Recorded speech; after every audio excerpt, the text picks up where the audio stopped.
the link once we're live. Okay, let me find this link and then we'll start proper. Cool. Link. Light. Where? This is great live. Oh, live video here. Let me just go to my YouTube channel and find the link. I love how. Oh, yeah, because it's just YouTube. Yes. Okay. Oh, there we go. Got the link. Boom.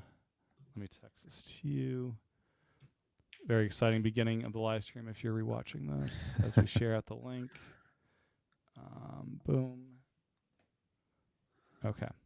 Got it. And I'll boost whatever you do as well.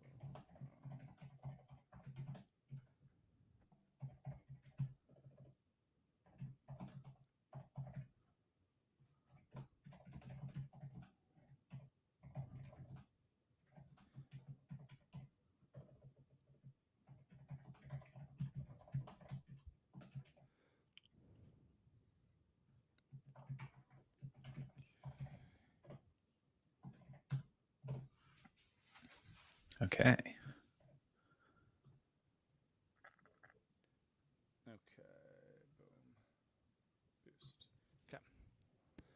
Hello there, and welcome to Vision Pros, and we'll be covering everything this week because it's WWDC this week, and joined as we are normally for these Apple reactions by Matt Birchler. How you doing, Matt?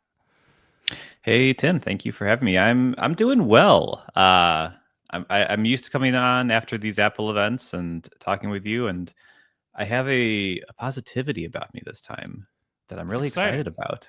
I'm glad. I'm also very excited. There's some things I'm curious about. We'll see with the betas what actually is there. But I think overall excitement is a general theme, I guess, in this episode. This redesign I think looks great. It's not as radical as iOS 7, so I don't think people will be throwing their iPhones in the toilet or whatever. It's not. I definitely get vibes of iOS 7 where it was like the right direction, but maybe a little too much, which is common when you do a redesign. Like we're going to make it flat. Everything's flat. And that's what and we're going to do narrow fonts and it's going to be so narrow you can't read it. And then they kind of eased up and they kind of got to a really good place, honestly, where they left off. But very glassy, very transparent. I have it installed on a couple of my devices, so I'm looking at it now. And I think they'll probably tone some of it down, but I think a good direction. It feels fresh, which is cool. Did you get the sense that in order to create this redesign, Apple has some kind of glass workstation in their building and they were using glass across like fake iPhones and stuff? I don't know. They definitely went into it and they didn't do just like a blur on the background. Like this is some pretty elaborate math they're doing on this. Like I was playing around with it on the iPad and I'm like scrolling through my photos library and there's like the pills with the different tabs across the top. And I'm like scrolling and every single image at 120 frames per second as it scrolls is updating smoothly behind there. It's refracting light through it. It's kind of crazy what they're doing. That's cool. So I don't. It's wild how much computing power we have these days. It was funny. They mentioned like we can do this because of the chips, like A6 to whatever. Now we're at this thing. The naming of 26. It's WWDC 2025. Yet they have the gall to call this 20. Like, can they not match those two up? Like, it's very annoying to me. Like, this should be 25. They should be 1 year behind this. I don't know. I had the same impression, but I've heard numerous people who are like, yes, this totally makes sense. Most people won't have it for most of the year, so you should name it after the year. They'll have it for most of the time. I don't totally agree with that. I feel like it should line up with the year it came out, but it's fine. It's whatever. Like, especially, I think Vision OS was the one that broke me. Like, I was able to keep up with like iOS and iPad OS were always in line. Watch OS got a little confusing. I had lost track of what Mac OS was. Who knew? Who knows? It was just Sequoia or Sonoma or whatever. But then Vision OS, like I just couldn't do anymore. So 26, I can work with this. I can work with this. Yeah, we're jumping from 2 to 26. Seems like quite the leap there, but yeah. And I think we'll kind of get into it as we talk about this, but like it also kind of lines up, I think, with how the feature set is across these OSs at this point. Like they're technically different operating systems, but like as they've done numerous times now for years at this point, they'll talk about a feature in like the iPad OS section, but oh yeah, that's on the iPhone. It's also on the Mac. And they'll talk about something in the Mac section. Oh yeah, we already showed the iPad, but this is there too. We just didn't show it to you until now. So like, Matt, they feel very similar. Yes, I'm dying to know this clipboard manager. You have the iPad version installed. Oh, that thing is hiding in Spotlight. Is that where it's hiding on the Mac? Somewhere in Spotlight? Is Spotlight any different or weirder on iPad? It does. Spotlight on the iPad looks exactly the same to me right now. Okay, so I don't know if that's a beta 1 thing or yeah. Maybe Spotlight on the Mac's the only one that got all the power features, which is a shame. Yeah. Well, I'll have more to say about Spotlight on the Mac when we get to the Mac segment. Yes. Who needs Quicksilver anymore, Mac, is what I say, right? You know what? Maybe this is the year Quicksilver is finally uninstalled. I don't know. Oh, man. So, any other just general redesign thoughts? This clear mode, are going to use the invisible icons? I don't. Yeah, it's something I want to play with because I wanted the thing I'm interested about, and that they seem to have brought this year that they didn't. Was it 2 years ago they brought tinting, or was it 1 year ago? I forget. But I think it was last year. Yeah. Okay, just last year. Man, I've been complaining about tinted icons for a while, or only a year. It feels like forever. They added tinting last year, but you had to have a black background, and I didn't want that. And so this year, it looks like the tinting sets the whole icon to the tint that you want. So like the background is going to be a lighter version of whatever your tint color is, which is exactly what I wanted. So I'm hoping I'm going to play with that after this, and hopefully that looks great, because I do like tinting. I do it on my Android phones all the time because I think it's nice to theme your device, but I had never did it on the iPhone. I don't know about you. I've never seen, after like the first like month or so, I never saw people in the real world tinting their icons. Yeah, me either, really. I would do black and white occasionally. I thought I had some good ones for that, but real people, I did not see that happening. But I'm not with all the hipsters. Maybe the 20-somethings are going crazy with it from the TikTok. Maybe. They often are. Ooh. Okay. I am noticing now, and this is, if you're watching on video, you're not gonna be able to tell the contrast on what the, like, I have a relatively light background. The notifications are making it even lighter, and the text is white. It's very hard to read. It's hard. I could not read your notification there. So I'm looking at it in person. It's notification privacy for even you. There it is.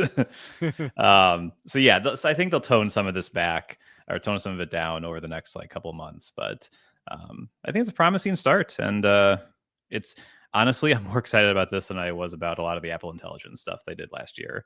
So I'm happy to have a UI to pick apart and complain about. For sure. And it'll be a fun summer to see it shift and evolve. That's like a fun thing.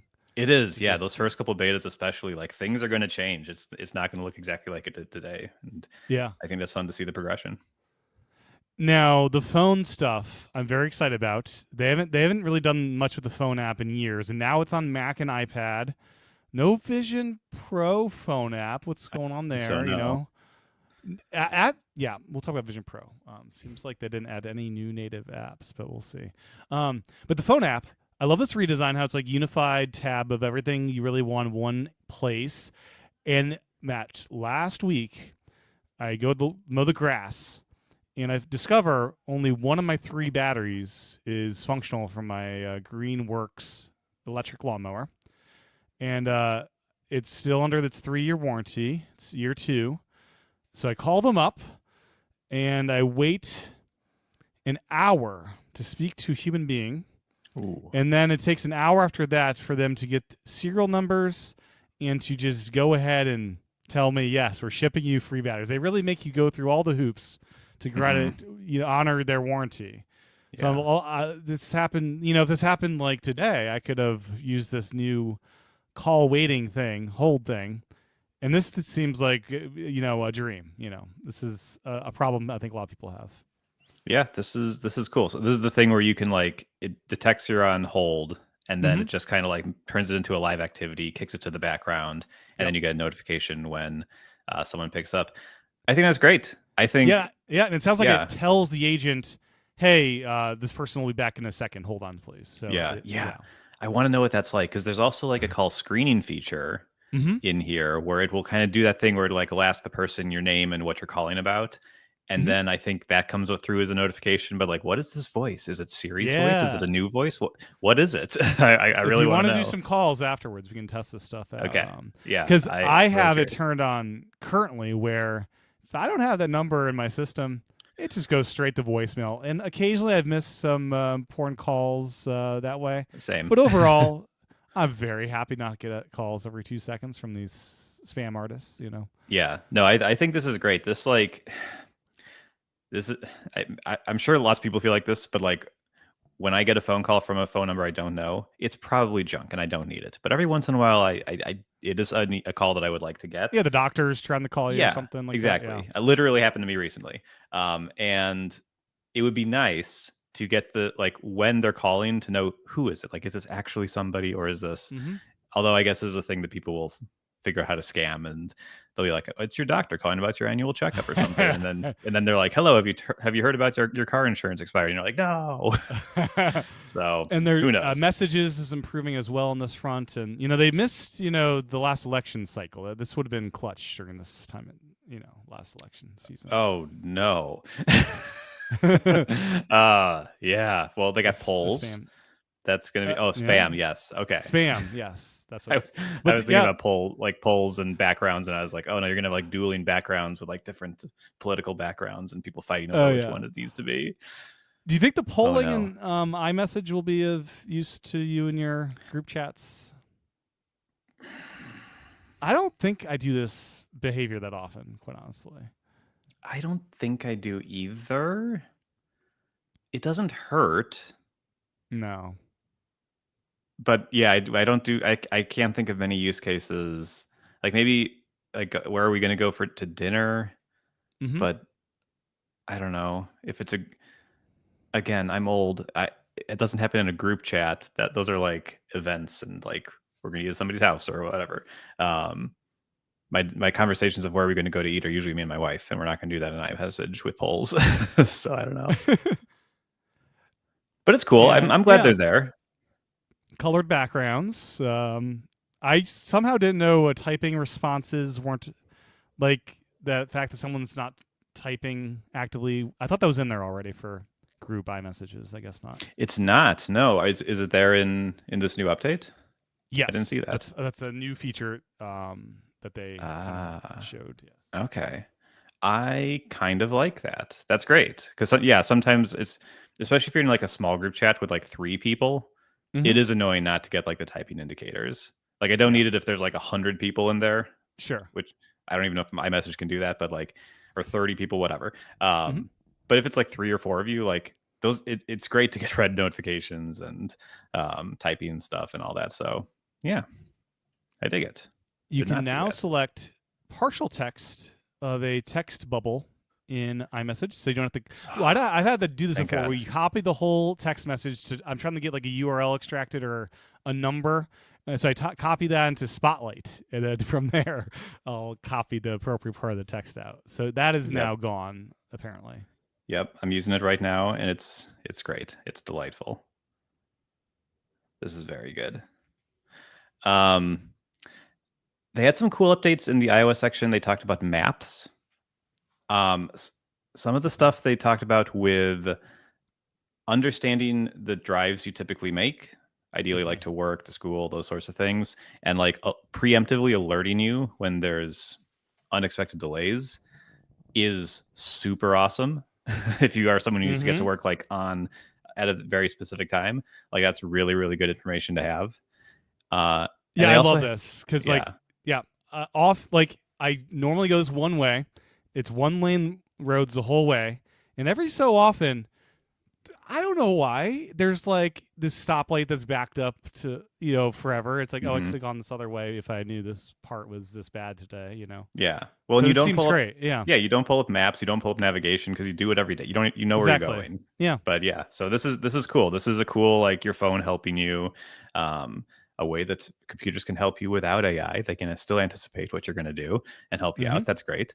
And then I also liked the visited places in maps that'll keep like a list of places you've been, even if you didn't navigate there.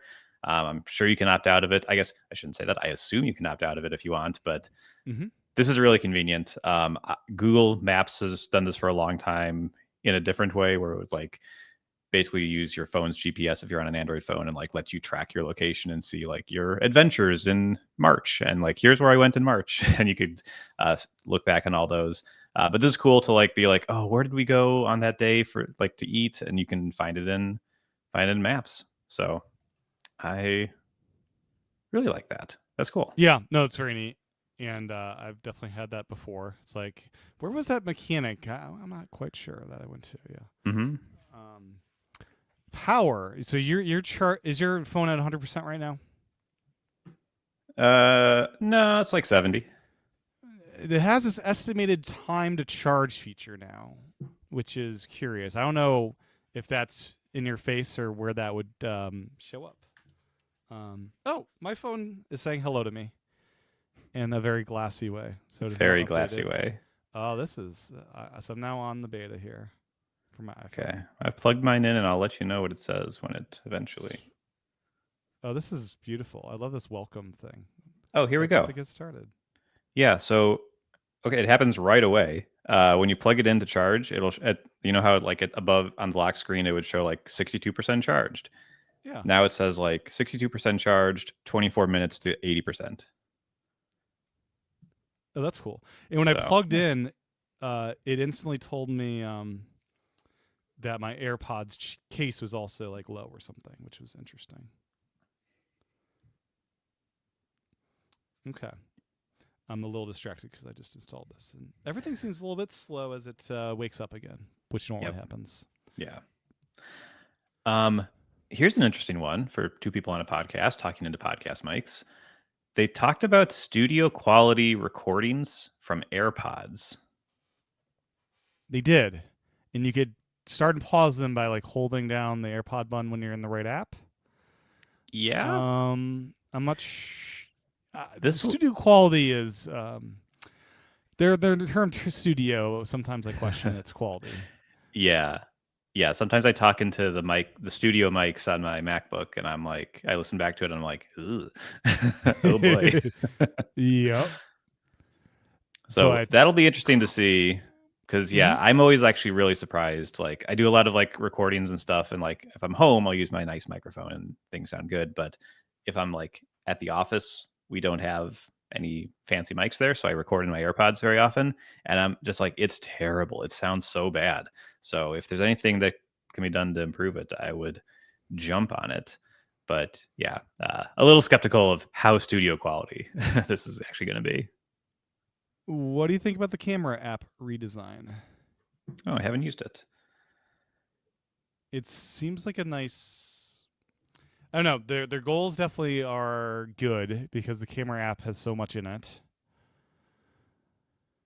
It looks similar to me. Oh, but it hides some of these things. Yeah, basically it's photo and video, right? So you have the two modes versus like before, it was like everything in your face.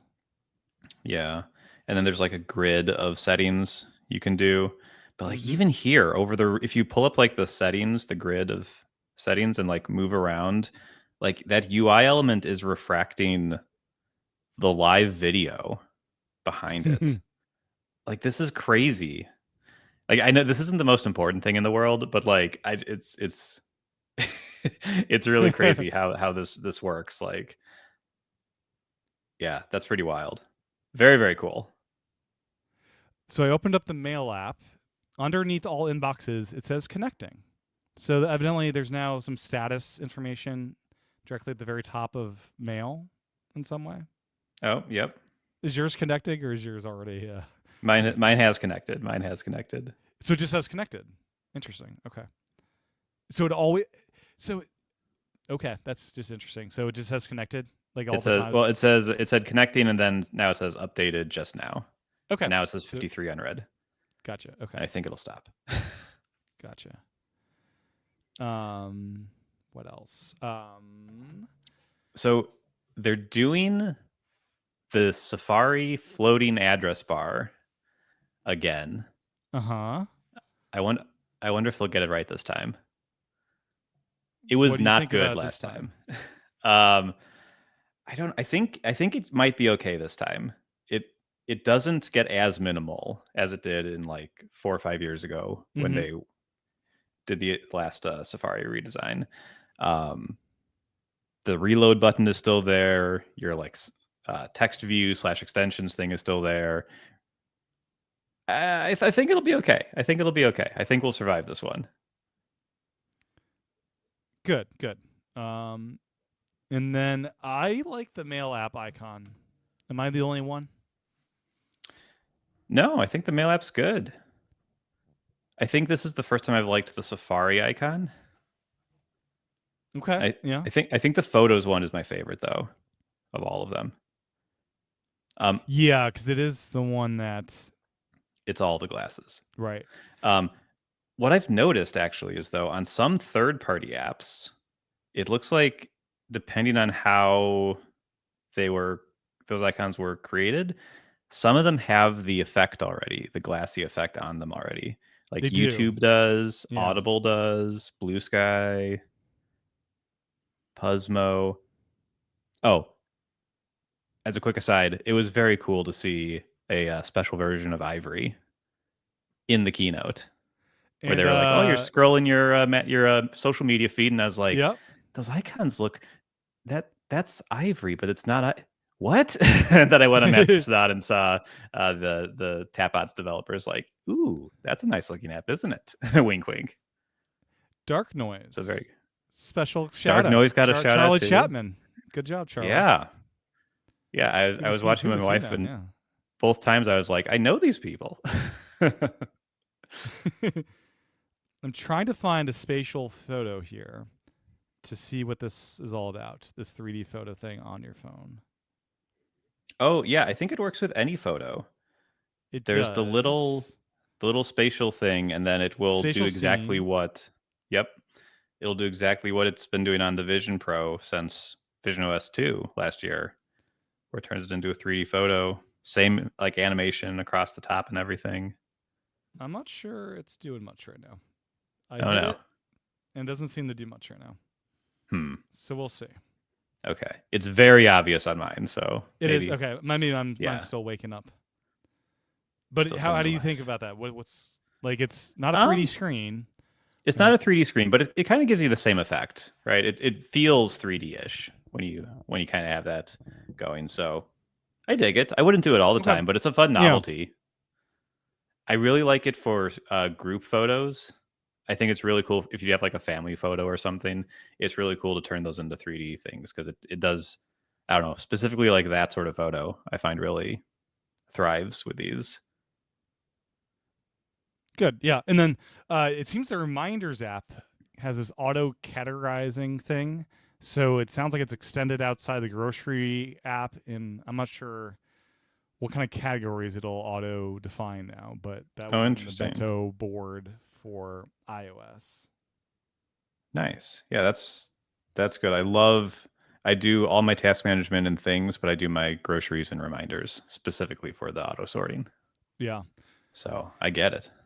Auto sorting is so nice. I mean, we do it in the Notes app because the person that I've tried to get on the Reminders app just refuses outright to use Reminders. It's very annoying. So whenever I go grocery shopping, it's me going grocery shopping. I just copy everything into Reminders and boom, there it is. Mm-hmm. Yeah. Developers can use Apple's LLMs.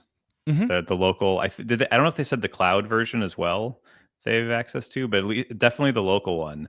And they can just integrate to it. And shortcuts can wonderful. Too. I want to know what crazy shortcuts I can come up with that use large language models on device. Yeah. This this This seems is like a task for Viticci. Let's see what you can come up with, man. Yes. Yeah, there's tons to do there. That's really great. Like I make an app, I have a little app, and like I've had ideas for like how I might use an LLM to kind of enhance it. But the worry is always cost. Is like, Yes. well, it's probably going to be very cheap, but it is another thing I have to make sure I always keep like up to date with the payment method and everything.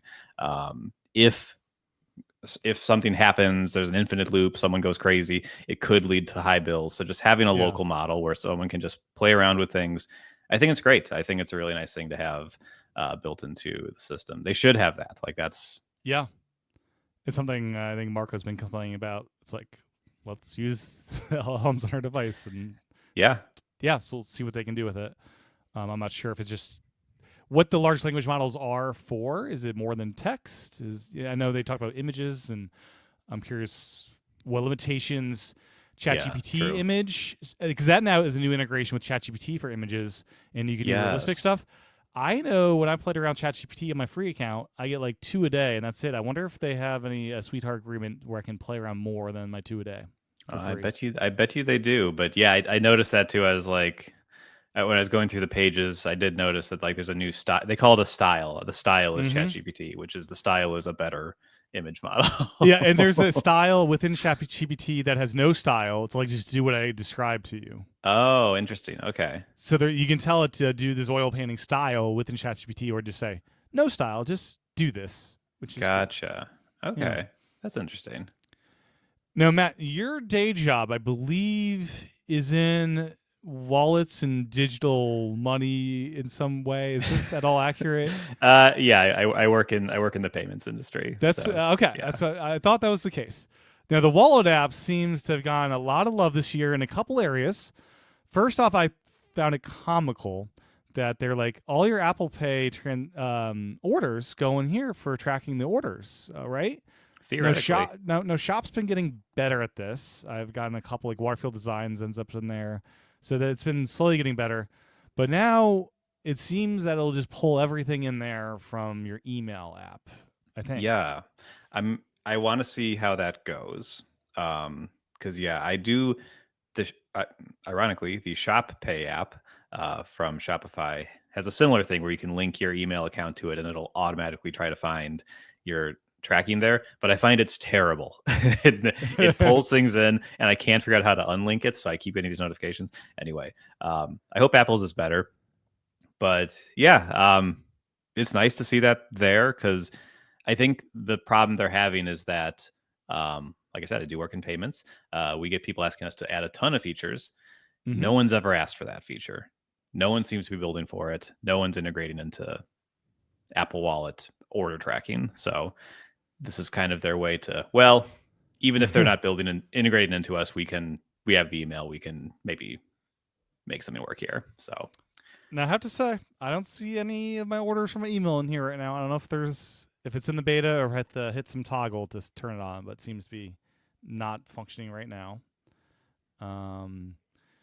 I think one of the cooler things they did is the whole digital ID thing.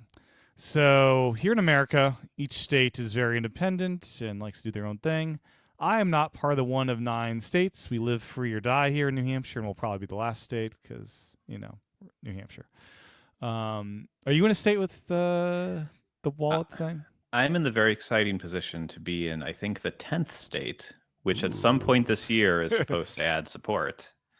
So I'm looking forward to it. I know there's people who are very opposed to a digital driver's license, but for my purposes, and I think it's fine for me. So yeah, I'm looking forward to it. To want to get it, but the cooler thing is like Apple realized, hey, it's going to take 2 more decades to get this done. Probably.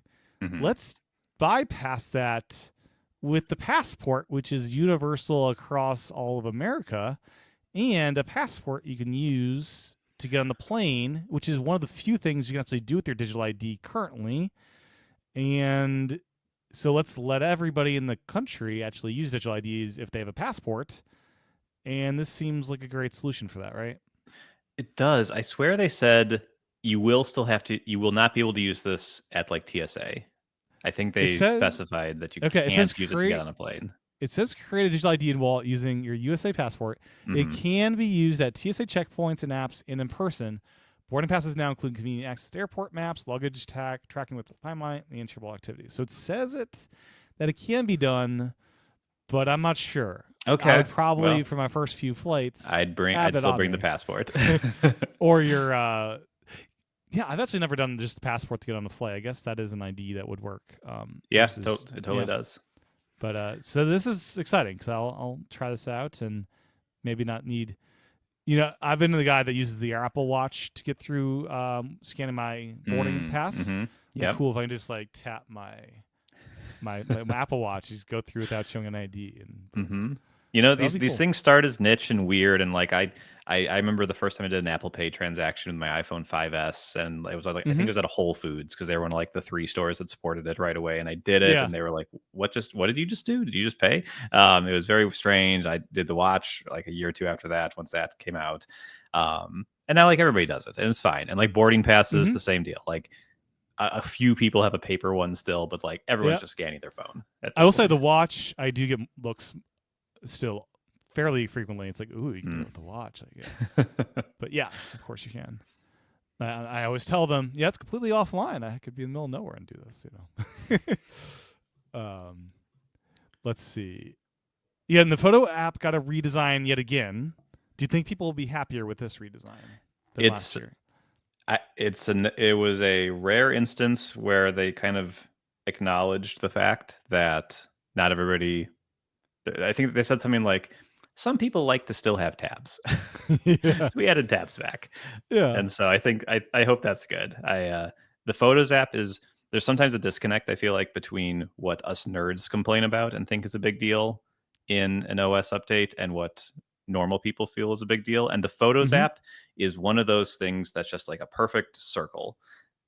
Everyone in my life is upset about the Photos app in some way or another. I actually think it's okay. I'm not really that upset by it, but like, yeah, I have seen so many people in my personal life who are like, this godforsaken Photos update. They ruined it. So I hope they like it. Because when you go to the collections tab, it is the bottom half of what you used to see versus library. So I think that's actually pretty nice. Yeah, so I'll have to play around with that. Are you a car player? Sure. I'm absolutely a car player. Okay, my car's too ancient, and I didn't do the aftermarket thing. All this seems great, right? Am I missing something? It seems like a good update here. You know what? I got to be honest. I kind of zoned out during the CarPlay segment. I thought it was for CarPlay Ultra. And I'm not sure how much of that carries down to normal CarPlay. That's not most of Aston it's for Martin's. normal, and then at the very end, there said all this comes to Ultra too. Okay. Well, I should rewatch that segment. I have no opinion yet. Okay, so you can but react. I hope it's nice. So here's a couple, big things. You can react with the tap back and messages. If you get a phone call, it doesn't take over the whole screen anymore like it used to. You still have your maps navigation up in the main screen, and like overlaid on top of that is a small phone thing. Okay. Live activities will show up here as well now. So like you're going to the airport, you get the live activity for the flight that's coming in. It's pretty handy. Okay. Yeah. So those are I think some of the big things. It seems those are decent. Solid. Yeah. Yeah. I think CarPlay is very good. I'm very happy with where CarPlay is. So no need for huge updates. Now the Journal team had a big year, Matt. They've been on the cooking. Phone. They've heard the feedback. So it's on Mac and iPad now. Yep. Probably not Vision Pro because nothing is still. Might be the iPad version. We hope. But multiple journals are now in the app. So if you have like a personal journal, or if you have like, here's a journal about stuff my kid's doing, you can have multiple journals now, which is interesting. Super neat. I think that's handy. Images can be added inline. There's maps and stuff, but I think the multiple journals is the big thing, as well as the multiple platforms. As when we talk about iPad, we'll talk about Apple Pencils in there too, which is neat. Yeah, no, it makes a ton of sense to have it on the iPad. I feel like the iPad is as like a tablet, and like the Apple Pencil, like if you want to like write your notes, like I think that makes tons of sense for it to be there. So that's the platform I think it should have launched at, quite honestly. Maybe, yeah, I don't know. Yeah, but I'm not a journaler, so I've actually never used the app, so I have no idea. But I know people who do, and I'm very happy that they're finally going to have the app on all their devices. I've tried journaling so often and it never sticks for me. Yeah, journaling, notes, whatever. Whatever sticks up here. Well, anything else on the iPhone core here? No, I think we'll probably hit on some things on the other devices that are also here, but I think that kind of sums up the iOS part of the party. Yeah, cool. I did appreciate it, like when I was doing the updates, like you need to clear off 20 gigabytes, and so it cleared off automatically for me, like Death Stranding from my phone, and it's re-downloading that stuff now. So it's nice that they do that, and it was smart enough to get rid of the game versus like my podcast app with all of its files. So yeah, that's good. Yeah, it's like I said yes, and then thankfully it was like smart about let's do the games here. So the watch OS 26. Yeah. It's got a UI, revamp as everything else does. Yeah, the same UI. I was wondering because WatchOS has always had a separate UI from everything else. Like they've had like only dark mode. They've had like their neon green as kind of the accent color for that. Or blue. I spend so much time in workouts, I assume it's all green. But yeah. But yeah, it's got the glass look and everything, and it's got some Apple Intelligence features. So yeah, it's less its own thing now. Yeah, I like the little icon that shows up for the Smart Stack. I'm sure that's probably only on certain watch faces. Yeah, it looked because they always demo. I use a watch face with 1, 2, 3, 4, 5 widgets on it. I use whatever this one is. I need to be able to say it. It is modular. Okay, modular. There you go. Yes. So I like that one because I like to just like look at my watch and have a consistent thing that I'm seeing. Like I always want to look at the same spot to get something.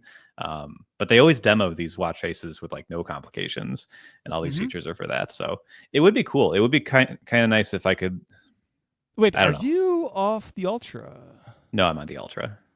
Modular Ultra is your face then? Just modular. Wait, explain yourself. Why not modular Ultra? That seems like the superior watch face. It's a great question. I think I became overwhelmed with the number of data points on my watch at one point. And I had to revert. I was like, this is actually amazing. Too much. Okay. I can appreciate that. I should give it another go. Ultra. Yeah, I love the seconds hand going across the face and stuff with that. One thing I really appreciated was, so most of the time my watch is in silent mode, but I love that there's this new, like, it senses the loudness of the room and adjusts the volume of the notifications based on that. I might give that a whirl to see if it's finally time to turn on sounds again with this thing. Yeah, I always like, I like my watch when it has sound on, but as soon as anyone else is around, I'm like, oh no, this is embarrassing, and I turn it off. So you can't annoy them. Yeah. Vision OS is the only one that doesn't have like that's always on because it's a solo experience. Yeah, with the watch. True. Yeah. True. There's this whole translation thing this year, live translations and messages and phone calls. Even I think it might probably just FaceTime. Yeah. And that's in the watch to some capacity. It is. Yeah. I like the workout buddy. I'm really intrigued by this one. This is yeah. Because this is like the it'll give you like voice feedback as you go. That's like it sounds like a souped up version of the like 1 mile hit, but it'll give you like a summary of like, here's how the mile went, or like you just hit your 3rd mile and this is how fast this was your fastest. This is your 5th run this week, Yeah, or like you've done 100 miles this year. Congrats! Like so. I'm definitely going to try that. I'm definitely interested in that one because I've always liked the idea of getting feedback from these things. And like I think the Nike app was the one that did it many years ago, and it was pretty robotic. So I like the idea of this kind of more personalized feedback. So yeah, I dig it. 90% of my use of the watch is workout stuff. So like. Any workout feature is great. I'm into it. Nice. Now, Yeah, I need to work out more. It's been kind of sidetracked from that. But one thing I'm curious about is this wrist flick thing. Because Yeah. most of the time, I just smack my hand over top of it. But this is a one-handed way to, yeah. I love the hand on top smack. My daughter does it occasionally. It's just very cute. Yeah, it's the gesture. They like to talk about like double tap and this like wrist flick, but like nobody talks about the smack or the nose. Yeah. Like those are the things real people are doing, and they work. Yep. But yeah, the wrist flick. It seems to do some of the things the smack used to do. Hopefully the smack's still there. I'm gonna try. I'm getting the beta ready here. Yep. It is funny, the beta install screen. It's like, do you want to jump from 11 to 26? I know. It's just comical. Wait until you see the watch one where it's like, do you want to go from version 2 to version 26? Yeah, the Vision Pro. I guess so. Yeah. Sure. Yeah. Yeah. But the wrist flick is interesting. Double tap I use more than I thought I would this year. Yeah, I use double tap some. The thing I don't like about double tap is it's not clear before you do it what's going to happen. Sometimes it'll scroll down if it's like on a notification that's too long. But if the notification is shorter, it'll sometimes do the first action, sometimes do the second action. I know there's some logic there, but like in the moment, I can't like, it's too much mental overload. So what I was hoping they would do is like add an indicator, like a little ring around the thing that would happen if you double tapped, so that you knew ahead of time what was going to happen if you hadn't seen that like exact screen before. What I like about this is that it sounds like it just dismisses whatever you're looking at. Just dismiss it away. And that is, I like the clarity of that. I think that's very clear. Mute incoming calls, silence timers, dismiss notifications, and more. So yeah, mute. It's the thing where you're covering it it makes sense because you're like covered, get away. Yeah. So sounds like similar thing there. Yeah, so I like it. I like having another option for that. Like sometimes your hand is like I'm often walking the dog, so I'll like look with my left hand at my watch, and then my right hand has a leash in it. Like, and it's that easy for me to like slam my watch. So just being able to kind of toss it away, I think is cool. Right. Yeah. Now I'm baffled in their preview page that it doesn't even mention Apple Notes and so much more. I'm not seeing it anywhere on this page. But Apple Notes is a big thing this year, so I can finally go grocery shopping and pull up my grocery list in Apple Notes, my watch. It's great. Oh, lovely. But it's baffling. I'm on their preview page. No mention at all anywhere on here, as far as I can tell. Huh. Notes comes to Apple Watch. It is down there. It's in the everyday moments section. Everyday, the very last item. That is an everyday moment. Oh yeah, scroll through that. Yeah, I'll make volume adjustments. Yeah. So yeah, I'm very excited about this one. This was like a long time coming. It's like, come on, guys, bring the notes over. Drafts will get much less use now, sadly, because I was using that in a pinch for that stuff.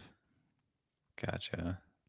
But yeah, watchOS. I mean, yeah, watchOS is just like little things every year, but it's getting some of the other features. It's getting like the chat backgrounds.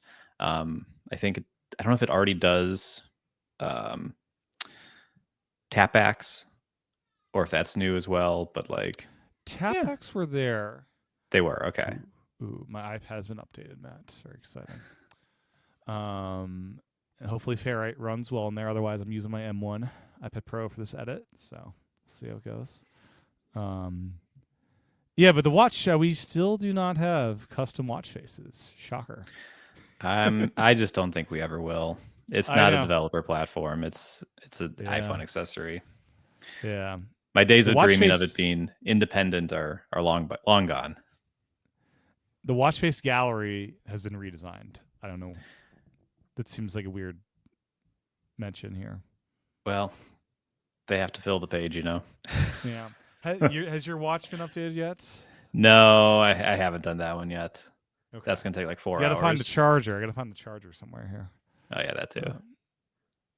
Even if you have 100%, it won't let you update it without being on that. It's impossible. Charger.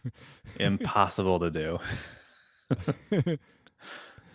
So, the Mac Tahoe, they go skiing there and with their second homes, as The reports were saying. Yes. Yes. Oh boy, Mac had a good year. I think this is, I think, a solid update. I'm not as big of a Mac user as you are, of course, but yes. Welcome to my domain. yes. So the Mac, we got the phone app, which is exciting, I think, for a lot of people. We already talked about that a little bit, though. Yeah, it gets the phone app as a native app. Like the Mac has, for years, the Mac has a continuity feature has been phone calls will show up on the Mac and you can take the call on the Mac, but it was never a full app you could use. So nice to see that. Another thing related to the iPhone for the Mac, live activities. Oh, this is very nice. Live activities will sync to your Mac and show in the menu bar, it looked like, which is great. This is super, super cool. Because, live activities, I typically keep my phone nearby. I mean, it's always nearby. Who's apart from their phone very often these days? But it's right.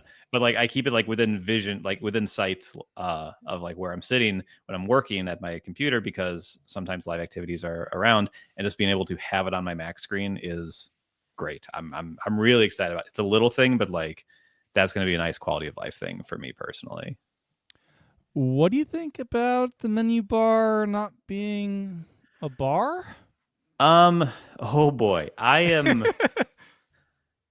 I am actually really curious about the menu bar, because I'm looking at my menu bar right now and I have 1, 2, 3, 4, 5, 6, 7, 8, 9, 10, 11, 12, 13, 14, 15, 16. I have 17 items in my menu bar right now. Should I have fewer? Maybe, but it's space that I can use and I do use it. Sure. So, and they're all inside of this bar that's clearly separated from the rest of the background. I don't know what that's going to be like. They mentioned it briefly, and this was just their wording maybe got me going, but they said something that implied new ways to manage what's in your menu bar, but I think that's just their things. It's not like a bartender sort of thing where you can hide things that were going in the menu bar. I think it's more like how you can drag your Wi-Fi from control center to the menu bar, and now it's in the menu bar. I'm guessing it's just that. So I will almost certainly be installing it after this, and I'll find out. But it makes me a little nervous, is my initial reaction. Okay. And the live activities live in the menu bar, which is an interesting place for it. Probably makes sense up there. Makes total sense. Yeah, that's exactly where they should go. And Spotlight seems to have some new power.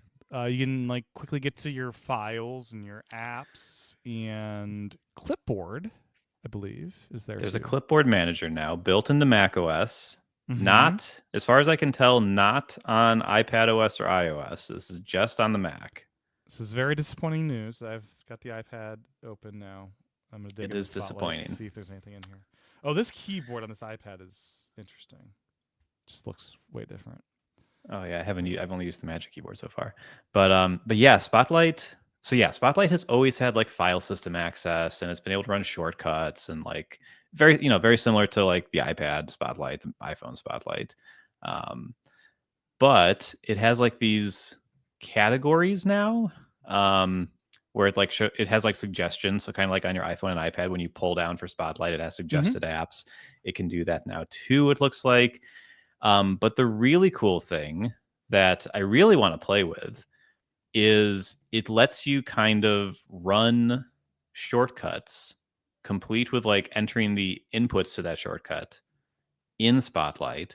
And the way they described it, and again, this is kind of the downside of us recording basically right afterwards, it looked like there's some tasks that it knows people will want to do, and if you start typing those out, it will be oh, you're going to send this email and add an attachment and send it to this person or whatever.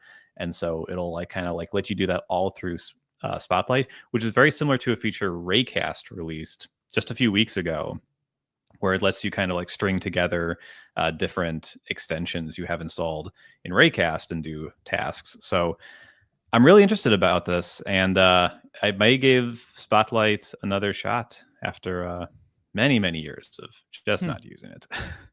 Right. Yeah, it's very So intriguing. I wish this stuff would come to the iPad. It seems like yeah, it would be nice there. it seems doable. It's all doable. It's all M4s. Come on. Yeah. Right. Yeah. Yeah, Easy and peasy. yeah, clipboard manager there. So I would be curious how good that is. I currently use Pastebot, which is from Tapbots, and Mm-hmm. is a really good app. I'll probably still keep using it, but it's good to have a system built one that like is just there for everybody. So I hope it's Now easy to use. is the shortcuts they mentioned like automatically doing shortcuts? Is that more powerful this time, or has that always been there? You've always been able to run shortcuts.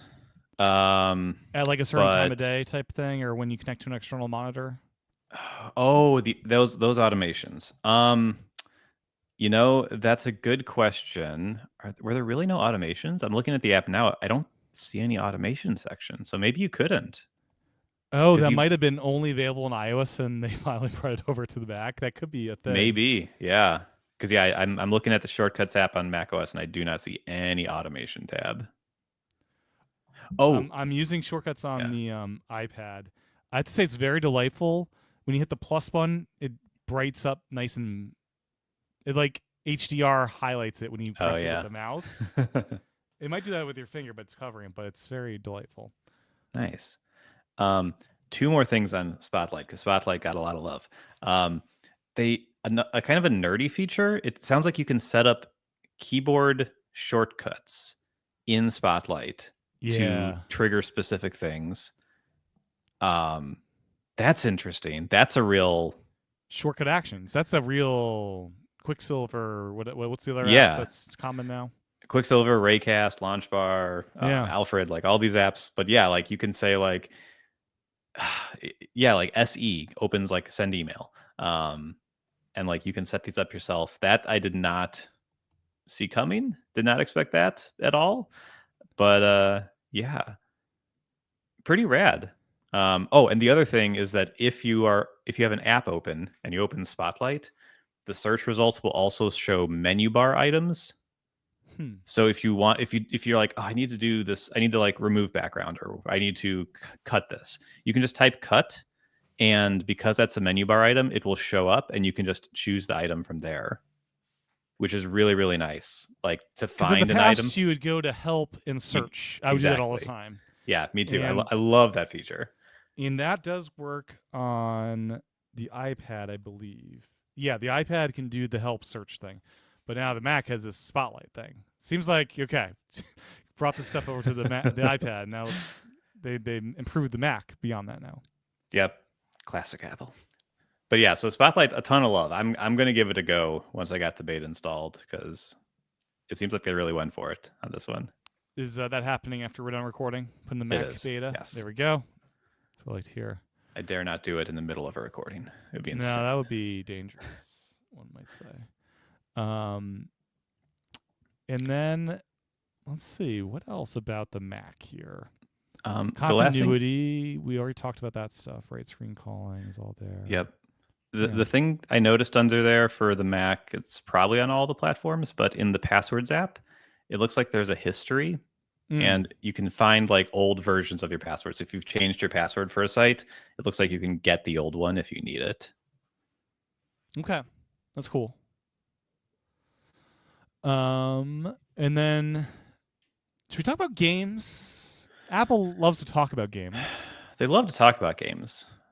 And it's the Nintendo Switch just came out too, and I've got the PS5 Pro. I'm not going to be gaming on Apple devices clearly, because those platforms they're much better at it. But there is a new games app. It feels like they're trying to mimic like here's the gaming OS portion of Apple, where kind of like on PS5 you have your dashboard of everything and friends and joining things. If there's achievements, they'd live there. But at the end of the day, I don't. Apple gets like a couple blockbuster games every year, AAA games, but the catalog is just not in the same league as a gaming console. It really isn't. Yeah, it's truly just not there. Like for example, Oh, this one isn't even up to date. Stand by. I keep a list of the games that are interesting to me and I want to play. For the rest of the year, I have 1, 2, 3, 4, 5, 6, 7, 8, 9. I have 9 games saved that I want to play this year with like dates in my calendar. None of those will be on the Mac, at least not day one. And so like no Death Stranding 2, right? Yeah. Yeah, Death Stranding 1 is there. Is Death Stranding 2 is coming out in 2 weeks. Is it going to be on the Mac? No, it's not. It's not going to be on PC either. But that's a whole other True. thing. Yeah. But in 4 or 5 years. yeah, So, yeah, very annoying. Hopefully sooner on this one. But hopefully, yes. Yeah, they really want to make gaming happen. Like they released Metal version 4 here, which has it basically feels like Metal that's their graphics kind of rendering engine. It's similar to DirectX or Vulkan on Windows and Linux, and basically they added ray tracing a couple years ago, I think with the M3 generation. That's technically supported in phones now. This year they added some frame interpolation and denoising. So the denoising is for ray tracing. The frame interpolation is for adding frames if your computer can't generate all of them using traditional methods. So these are like DLSS, AMD FX features just a couple years after those companies do them, which is fine. You know what I think would really move the needle here, and what I really hope that they're working on is basically what Valve did with Linux. Yeah, SteamOS, how it just translates these things. Yes, and that has made it so that like even normal Linux computers can run Windows games, and you don't need. It's not like Apple has like their game porting toolkit where like the developer, if they want, they can go in and they can port their game to the Mac, and this toolkit will help them do that. But it's more work for them. The whole thing that makes Linux gaming possible today and products like the Steam Deck possible, to the point where like a game comes out on Windows and I just buy it on my Steam Deck and I never even consider, does it work? Because of course it works. Everything works. Except for the new Doom game. Well, that's just like it can't handle it. A power thing, yes. Yes, that's a power issue. But yeah, generally speaking, you're right. Compatibility wise, and Apple should do that because Apple hardware, yes, it's strong enough it could translate this stuff. Absolutely, make it so that a Windows game can run on Mac OS without these like intermediary tools. That like I know there's some people who have like there's a community that like builds up these apps that are built on crossover, I think. Is what and they like make it so you can run these games, but it's a hacky thing. It's not a really mainstream thing. So yeah. I really think it's not developers need to have as little work as possible. They need to have no work. It just needs to work on the Mac. And so hopefully Apple is working on something like that, because I think that is what would move the needle to get people to play in games on Apple computers. Yeah, and if they could do that work to make it work on iPad too, that all the better. Yeah, sure. Why not? But I think Mac would be easier as a foundation starting point with this stuff, probably. Probably, yeah. So that's what I'd love to see from them. Would they be able to directly integrate with the Steam app and it launching? Like you download a Steam game for Windows and it somehow launched. Like I don't even know. Like because Steam Deck, like their advantage is they run the store, so they can like. Download a special version for their Linux. They don't though. It's literally running the Windows version. You're installing. So it's downloading a Windows version. And the translation layer happens at the OS level. Okay, so Apple could do something similar where it's downloading Windows executables. Yeah, it would literally be a Windows executable that they're downloading, and then, yeah, that would make Apple, I think, twinge a bit, but they need to do it. I think if they're serious, I don't think they have to do it, but if they're serious about like gaming and actually like making games available, I think that's how you do it. Yeah, I don't think they've tried as much as they can to like get some. I'm sure they paid good money to some of these developers to get their games on the Mac, and I don't know if it's working for them. Maybe it's working great, and we're just out of the loop. I don't know, but I don't get the impression it is. And then Apple Notes as Markdown export, and there's some audio transcription thing they're doing for iPhone recordings. But I'm trying to figure out how I export as Markdown. I've got a note open here, and I'm sure it's somewhere. Oh, Matt, this is interesting. I'm on my iPad. If you go to the share sheet, you know what you can do in the share sheet on Apple Notes on the iPad. You should grab your iPad. This is exciting breakthrough reporting here. Okay. I have copy, and my second option here is copy to clipboard history. Now, why would there be clipboard history on the iPad if there's no clipboard manager? Huh. Am I going insane here? So copy to clipboard history. Now let me access the clipboard by maybe doing that tap and hold thing. And let's see, is there any way to access the clipboard history? I wonder if the clipboard history is actually hiding somewhere in the where you go to actually integrate with, Yeah, I don't know. Because it says clipboard history there, right? I'm not going I don't see it on mine. Oh, you don't? That's interesting. No. So I go to share sheet. Yeah, it's just, right there, clipboard history. So interesting. More to come on this, maybe. More to come on this. Groundbreaking report. But yeah, I still can't find the Markdown exports. It's evidently somewhere in here. Well, beta 1. Beta 1. Things are strange. Yeah. Anything else on the Mac? No. I'm really interested to see how this one goes. I hope it goes smoothly. It's not a radical redesign of everything, and I think some people were worried about that. So just an iteration. That's what we want. We don't want it to change too dramatically. No. That'd be very scary for all the Mac people, Yes, we're power users, but we don't want things to change. And it seems John Syracuse's Mac Pro has another year to live. Yeah, no new hardware. Yep. Not. Oh, they didn't. Yeah. Well, they didn't announce a new Mac Pro. That was number one. Disappointing, I guess. But the OS supports Intel still, which is cool. A couple Intels, I think some 2019 and 2020 models only. Maybe. Yep. That Mac Pro's in there. The last Mac Pro. Mm-hmm. But yeah, the MacBook Air is M1 or later, and I think probably the couple Intels are still there though. Yeah, I wonder what it's like using a Mac with an Intel processor these days. It can't be great. I mean, no, it really can't. Whatever. But I mean, at best, it's a 5 or 6 year old Intel processor too.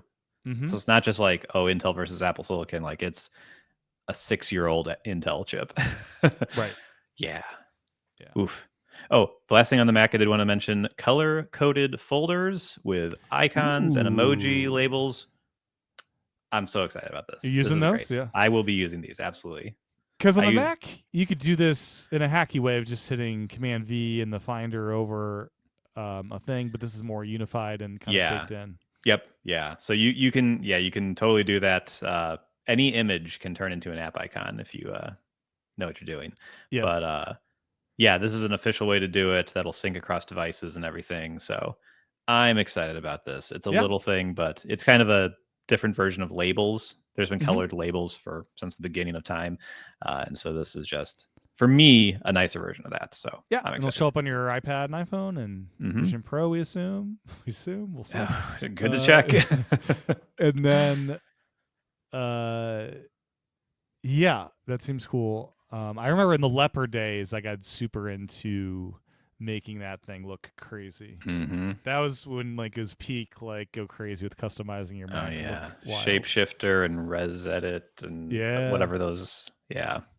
Oh yeah, I think Shapeshifter was maybe the first app I ever paid for. I think it was like $20 or something. I don't even know how I paid for it. I didn't have a credit card at that point. I don't know how I convinced my parents to let me do that. I once convinced my band teacher in high school to bid on an eBay listing for a soundtrack because I didn't have a credit card.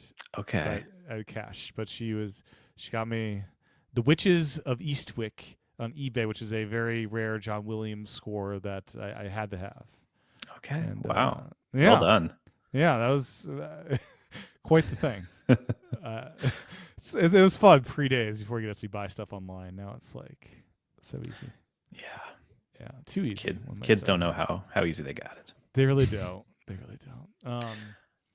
Vision OS. This is Vision Pros, so it is finally time to dive into Vision OS. Let's do it. An hour in. An hour in. And Vision OS 3, we do not have. We use Vision OS 26. So incredible upgrade. Big update, you know. Mm-hmm. But actually, it has some really cool things. Not as much as I would have hoped, to be honest. But it's got some cool things. I think these widgets look phenomenal if it's as good as they say it does. Like, it seems like you're embedding it into the wall in your space, and they'll stay there. I wonder what the balance is like of every once in a while you lose an app and you need to recenter everything. Mm-hmm. So the balance of that versus I need my window back versus like keeping some of these widgets locked in permanently. Yeah. This is actually I'm really excited about this segment because we're kind of the opposite of the last segment where like I'm the Mac guy, you're occasionally on the Mac. Yeah. You're a Vision Pro guy. I occasionally use my Vision Pro. Just for it's the updating. Record, I do have it. Yeah, it's updating right now. And so yeah, I'm curious because like the widgets stood out to me as well. Because the widgets were one of those things that I had like when I got the Vision Pro, like a very basic idea I'm sure a lot of people had was like, oh, I'll put a switch on my light and I can just look at the light and I can pinch and I will turn it on and off. Yes. And it'll just stay there and it'll always be there. But that's not how it works. It goes away, it loses tracking. And so the thing that really got me about these, because they look really cool. Like they really went harder than you have like an Apple Watch almost for the clock, which is neat. Yeah. But I am wondering how well does it stay there? That's the thing. Because if it actually does that, like I don't understand even how that would work. Like if it's off, how is it? I don't know. It says during reboots it remembers. Okay. Yeah, the thing that gets me is occasionally I'm gonna lose a window and I need to recenter everything. Is there like a mode of like don't recenter these widgets? I don't know. Yeah. Maybe the widgets are outside that system. I don't know, but if they work as advertised, I think they're really cool. Like you put a I think their use cases were very, they were very spatial computer. They're leaning into the spatial computer thing.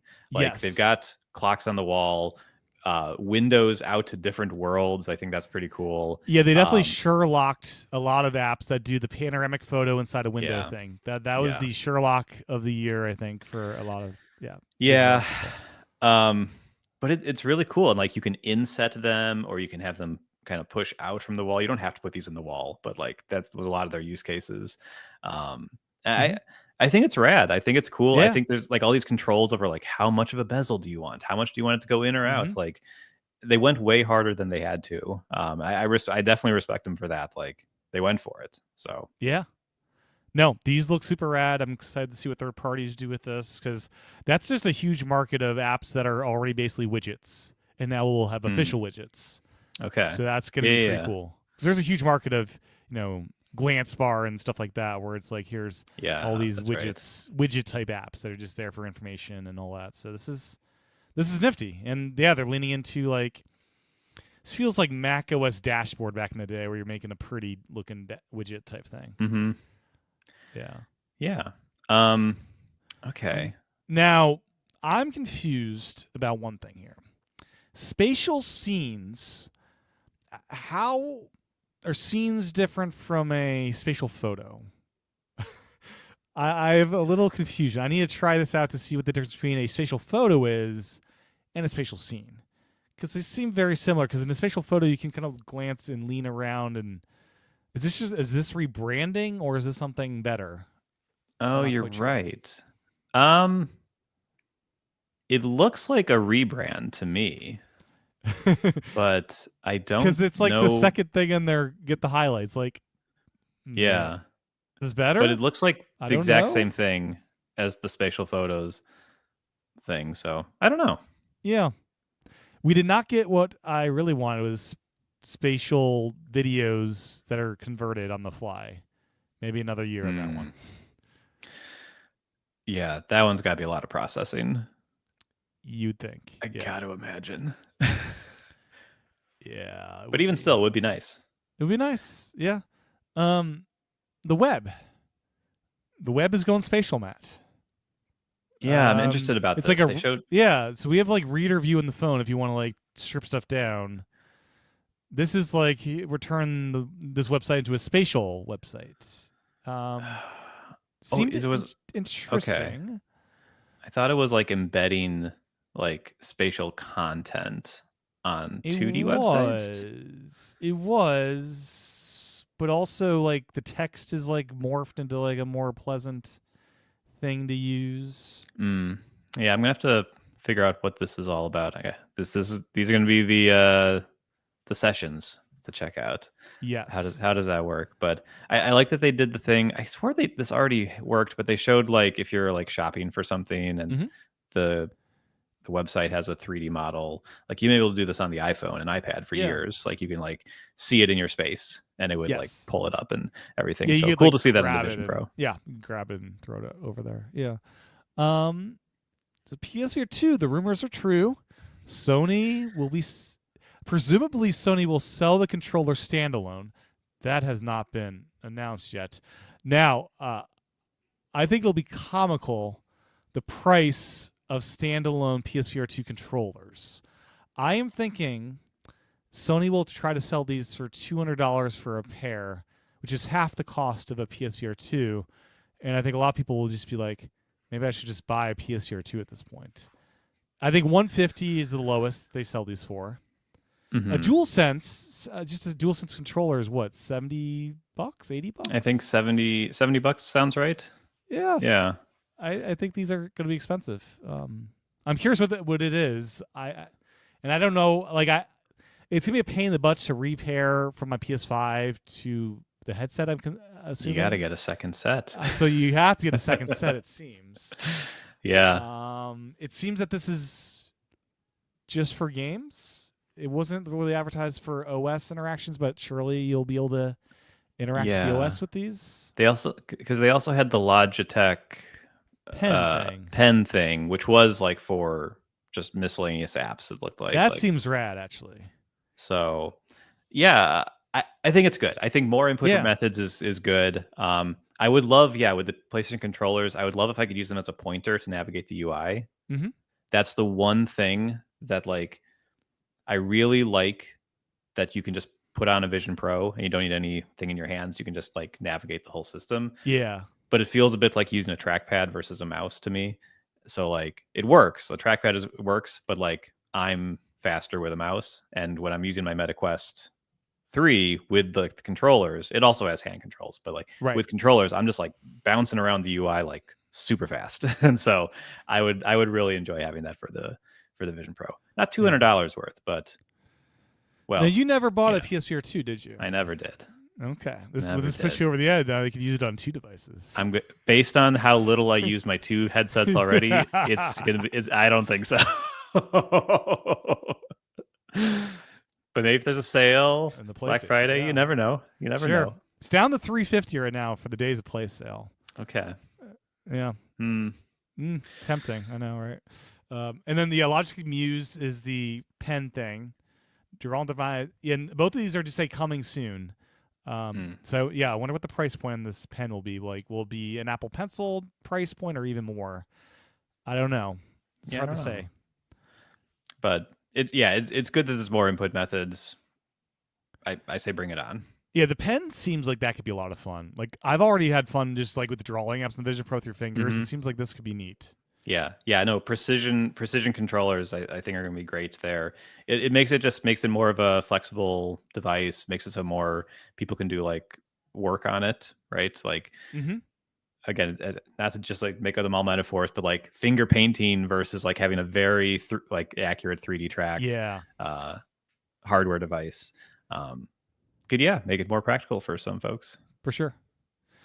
Now, you have one Vision Pro in the household, Matt. Yeah, I haven't invested $7,000 into Vision Pros now, yet. You have the ability to share your experiences nearby. So instead of watching them around the TV like you've been doing, you now have the opportunity to spend $7,000 in total to share your movie with your wife or whatnot. You know. Now this is a good feature and one that should exist. This is absolutely a good thing. And they showed like other things, other apps. It sounds like you can like join a space and like video other apps, like things. There was one with people working. I think it was in that video with the the pen we were just talking about, where like someone drew like something with the pen, and then someone else was there and he like rotated the chair. So it sounds like this is just like a collaborative thing you can do all the time, but like it's a lot of money to spend to watch a movie. Yeah, I think long term, it's like instead of trading in your Vision Pro, keep it around, and when you eventually get another one in the household at some upgrade in 5 years or whatever, then you can do this. That's probably the move for most people. Yeah, which is actually interesting because one of the little features listed on the website for Vision OS is something called seamless switching to your next Vision Pro. So maybe. Well, that's actually a cool thing. So instead of the stupid guest mode, right? You can now, both in enterprise and personal uses, save all the data for your Vision Pro on your iPhone, basically, and like have another person put it on, and it gets the data it needs for like the eye setup and all that training. It seamlessly does that from iPhone. It does. I'm curious how this works though, because like, do I get a second user on the account with different data set, or what's it actually doing there? Because it seems like it seems like guest mode is a thing of the. It might still be there, but it's using this new thing to let you switch people easier. So like it could be a family use case, could be a professional use case where like we have one headset for like a team of 4 or something, and like one person uses it at a time, and you switch between them or something. Yeah, I don't know, because does the Vision OS have users at all right now? No, it has the main one user, just like iPad, and then guest mode. Okay, yeah. But yeah, it says save your eye and hand setup data from one Vision Pro to your iPhone. Then easily bring it to another Vision Pro so you can get up and running quickly. Does it to me it implies multiple users, but this cannot imply, Matt, that it's just for one user on each Vision Pro and you have 2 Vision Pros for yourself. That would be wild if that's the case. I hope that's not the case. So it could be. Yeah. It could be. I don't know. I made a prediction at the start of 2025 that Apple would release new Vision Pro hardware this year. You did. I did, and it's looking less and less likely by the day that that's going to happen. But if it does, this is exactly the sort of feature you would expect to see to make it easier to transfer to the next one. Because I feel like people who are going to buy the Vision Pro 2 are the people who have the Vision Pro 1. They're going to want. Yeah. You're going to have a lot of upgraders from that cohort. Don't think I would be on day one, even though I love mine. Just the price, I need to make this thing last a good long time. Oh, yeah. The second one has to be twice as good and half as expensive. Right, yes. I use it every day for multiple hours, and I love the experience of it. I do. But I'm not rich. My day job is not one where I make $250,000 a year, whatever. Yeah, I don't know who this is reasonably priced for. This was a bad financial decision. It was for me. I mean, if you like it, yeah. For me, I get my money's out of it, so it wasn't a bad decision for me because I get my money out of it, and my life would be much less delightful without it. My life. Okay, fair enough. Yes, and it makes my PS5 Pro that much more valuable to me.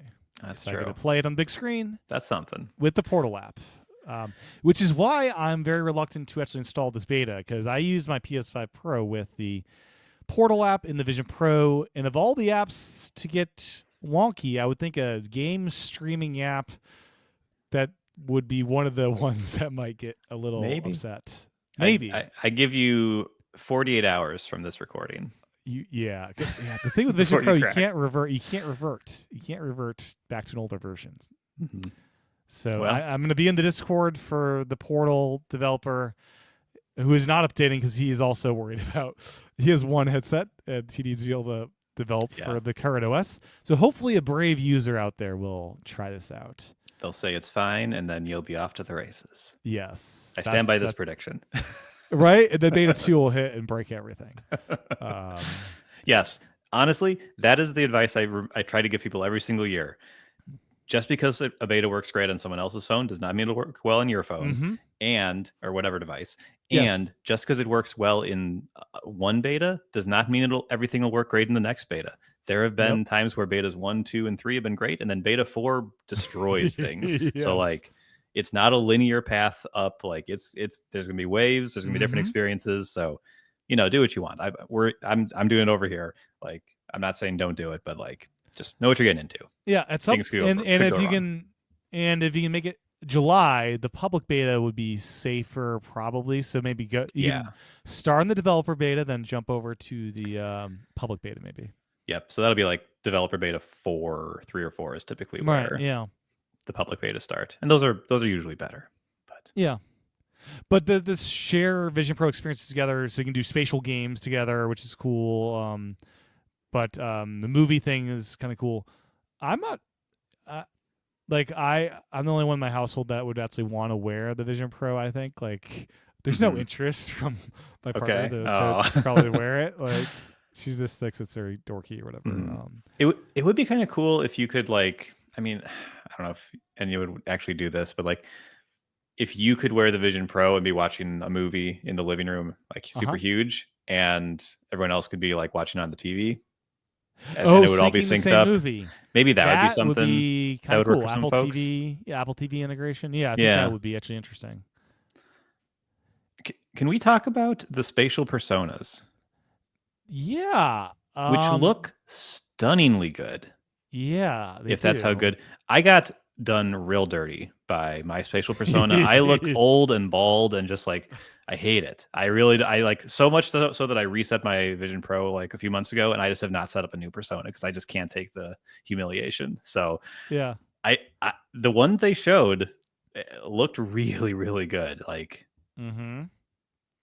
really good. So I'm impressed. Should license this technology out to game developers to let them create avatars in games, because I would love to have myself as good looking as this in some video games. Oh yeah, that'd be cool. This has been a dream for years. This is like the old NBA games used to let you like take a photo and like upload your photo from your phone, and it always looked janky. But but yeah, this would be cool if you could just get a 3D model that was like usable in common engines. Yeah. Now they called out. We launched this as a beta. I think the beta tag is gone. I think this is real now. All new persona. Now your persona feels even more natural, familiar with striking remarkable accuracy enhancements to hair, lashes, complexion, and more. But yeah, I think the beta tag is gone for personas, which is faster than I thought it'd be removed, to be honest. Yeah, great. I made if this is in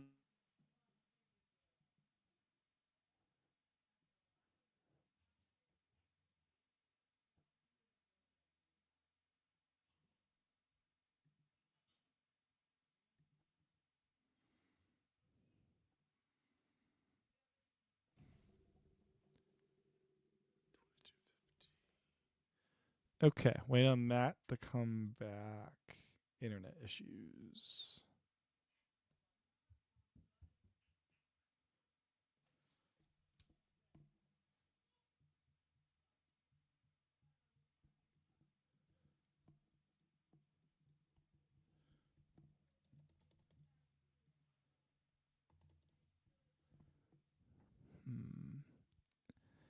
Yes, let's. Oh.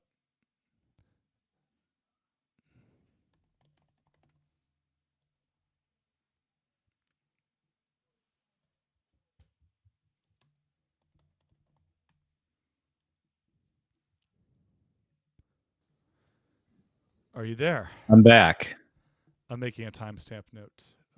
Boom. Okay. Yeah. I don't know when I lost you, but I said something and you said nothing back, and I looked up and it was just loading. Yep. Cool. So you're saying something about it would be great if the spatial personas, were we talking about those? Yeah, spatial personas, yeah. I'm hoping this. I'm going to try out, if it's in the first beta, I'm going to try creating a new spatial persona, and if it looks stunningly accurate, then I will keep it, and if not, I will delete it and wait until the next year. So you delete it if it's not good. That's kind of your I cannot tell you how bad it looked. Oh, that's funny. Man, that's great. Oh man. And then let's see. Do you have like a 360 or 180 camera? I don't know, Okay. but I like that they added support for that. Yeah, because there's been third-party apps that do it, but I'm sure this will be implemented better for sure. Mm-hmm. Oh, the little thing that got me really excited with Vision OS is when you just look at your iPhone, it will unlock. Which is great because Face ID doesn't work and it takes forever for the watch to kick in to let you in. So that'll be nice. It's tough. So I'm really happy with that. That's a little quality of life thing that I'm super happy about. No, I'm curious to see this accessibility improvement. It just says improved typing experiences. What is that? I would love improved typing experiences on Vision OS. That's really vague, huh? I would love to know what that is. That's basically like the bug fixes and improvements release note sort of thing. Yep. Yeah, I don't know. I would be curious.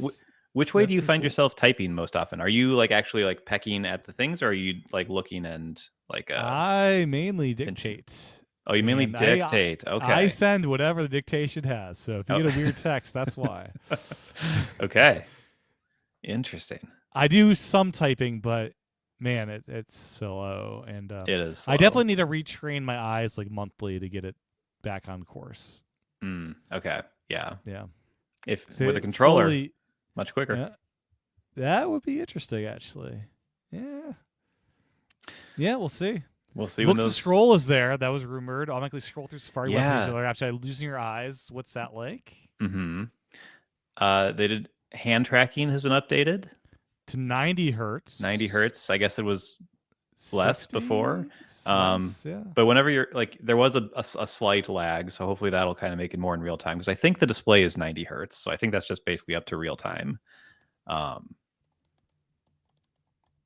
So good. Anything they can do to make it just feel more responsive, more like you're connected to it, I think is great. Like I think one of the little things they added in Vision OS 2 that was like very little but like nice is scrolling the apps from page to page.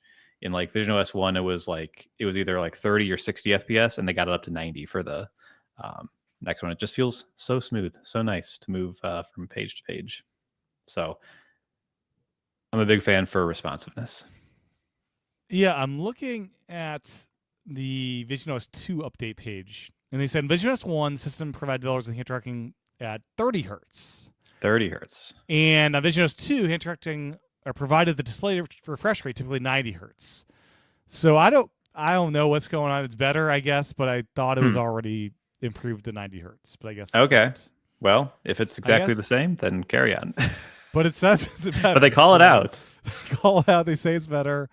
The other thing, we got folders, Matt. We got folders. Yeah. We can finally organize our apps, so I can have all my video apps in a single folder instead of taking multiple screens of apps. Mm-hmm. Yeah, that's great. That's a good one. As far as I could tell, we don't have any new native apps. This is wild to me. I hope this isn't true, but it seems like it might be true. It is crazy. It really feels like a placeholder thing from like we just need to get this product out to market.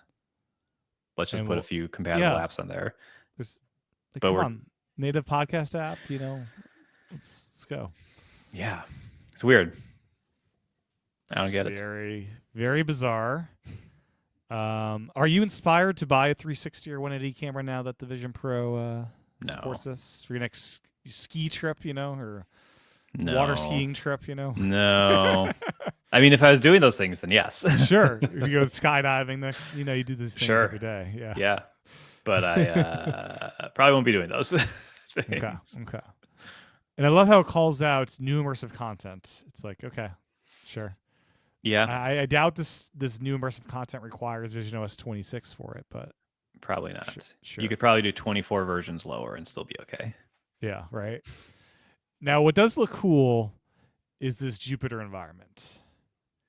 There's like all sorts of settings. Like there's like this is a new type of environment it appears where it's like when you're in it, you can like change from like the time of day it is, sunset, afternoon, night, and that seems really neat. Because like currently there's day and night, and now there in this environment at least there's like all sorts of different options. Yeah, this looks cool. Like every year they're gonna do a couple new environments, and I like the darker environments personally when I'm in the Vision Pro. So like the Bora Bora was last year, I think. Yeah, which I guess I could do in night mode, but like I just didn't use there's that a night mode. Moon is the one I use most often when I'm watching a movie or something, because it's just as dark as it gets. Yeah, basically. I like Moon. I like Joshua Tree at night, like or even during the day. That one's not that bright, but like this one's right up my alley.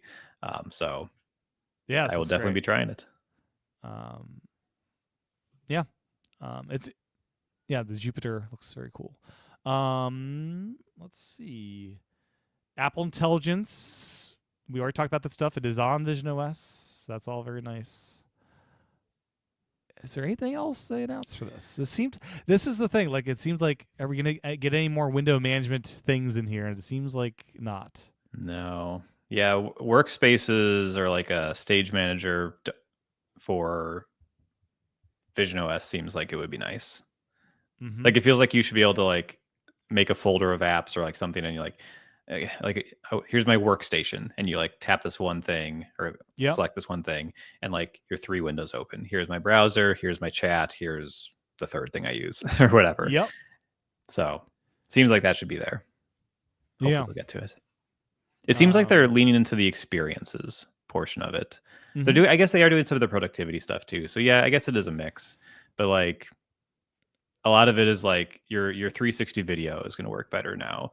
Our immersive, we like the photo stuff. You can turn more photos into spatial scenes. You can browse the spatial web. Like it's not so much hardcore work necessarily, but then they do have like the stylus thing. And so I don't know. It seems like they definitely enterprise seems like a big thing for them. Like they're showing like the shared experience was more than just movie watching. It was like using designing apps in person. You have a spatial persona for the remote person, and that's true. Yeah. I don't know. When you install this beta, Matt, one of the first things I want you to do is find a movie you own with iTunes extras and see if we finally have access to those iTunes extras on the Vision Pro. Because currently, I got to open up Movies Anywhere and get the bonuses through that app if it's in that app. It's very annoying. I really want iTunes extras in here. It's kind of mind-boggling it's not there. So hopefully that was added with Vision OS 26, but it doesn't say it. It doesn't say it. I can give it a look. Yeah. I will do that. I wonder. It might be that we really don't have a bunch of stuff, and this is pretty much all we get. In that the year was spent on redesigning this stuff, and we'll see. Yeah, we'll see. I think that's all there is to say for now on Vision OS. iPad closed out the show.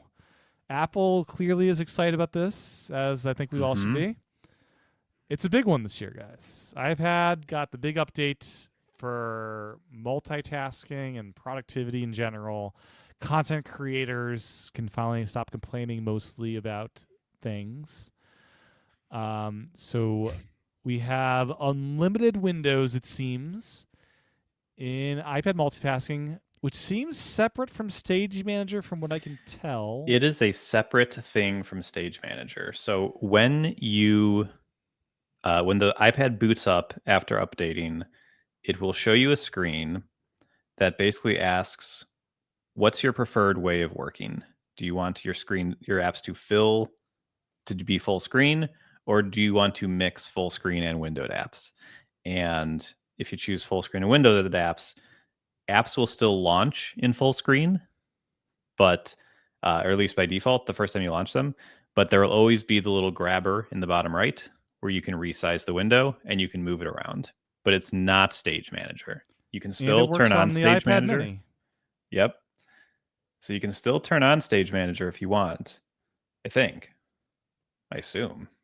Yeah, I believe you can, and that would probably have the limits of the 5. And that would be each stage gets 4 apps and all that good stuff. But yeah, before we came on, I loaded up 10 separate apps on screen at once, and it never complained. The UI lagged a little bit Yep. in a few points, but it let me do it. And then once I stopped moving windows around and just like interacted with them, the apps were working fine. So Now, how do you trigger expose?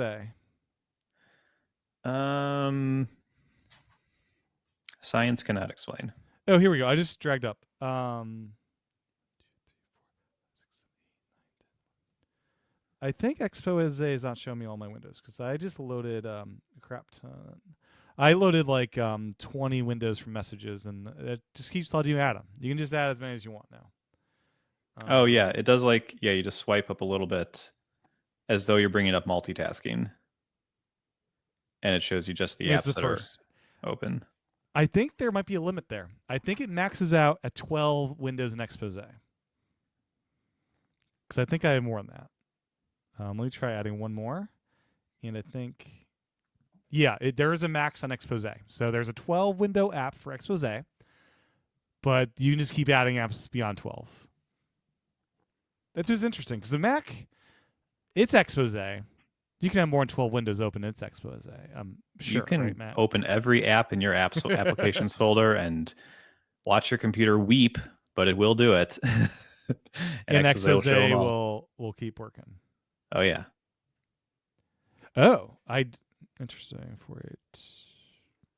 Interesting. Okay, yeah, I deleted one app and now I don't know. Maybe yeah, more to come on this. It is very exciting though. We are well beyond the 4 app limit. That's for sure.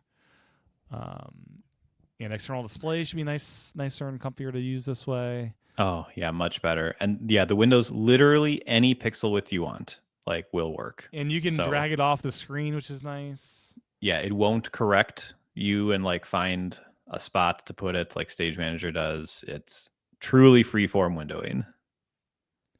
And there's the little stoplight on all the windows. And when you hover over it with the mouse, it'll show it like that. Or if you tap on it, it'll then make it big for touch. Which Yes. That's a cool design thing. And on the Apple Pencil Pro, you can hover over it, and that will make it big again. Yes. I was so happy to see this because in May of last year, I saw someone post about how it's impossible to do touch on a Mac because you'd never be able to touch the stoplight buttons, the red, yellow, green buttons, because they're too small. They would never work.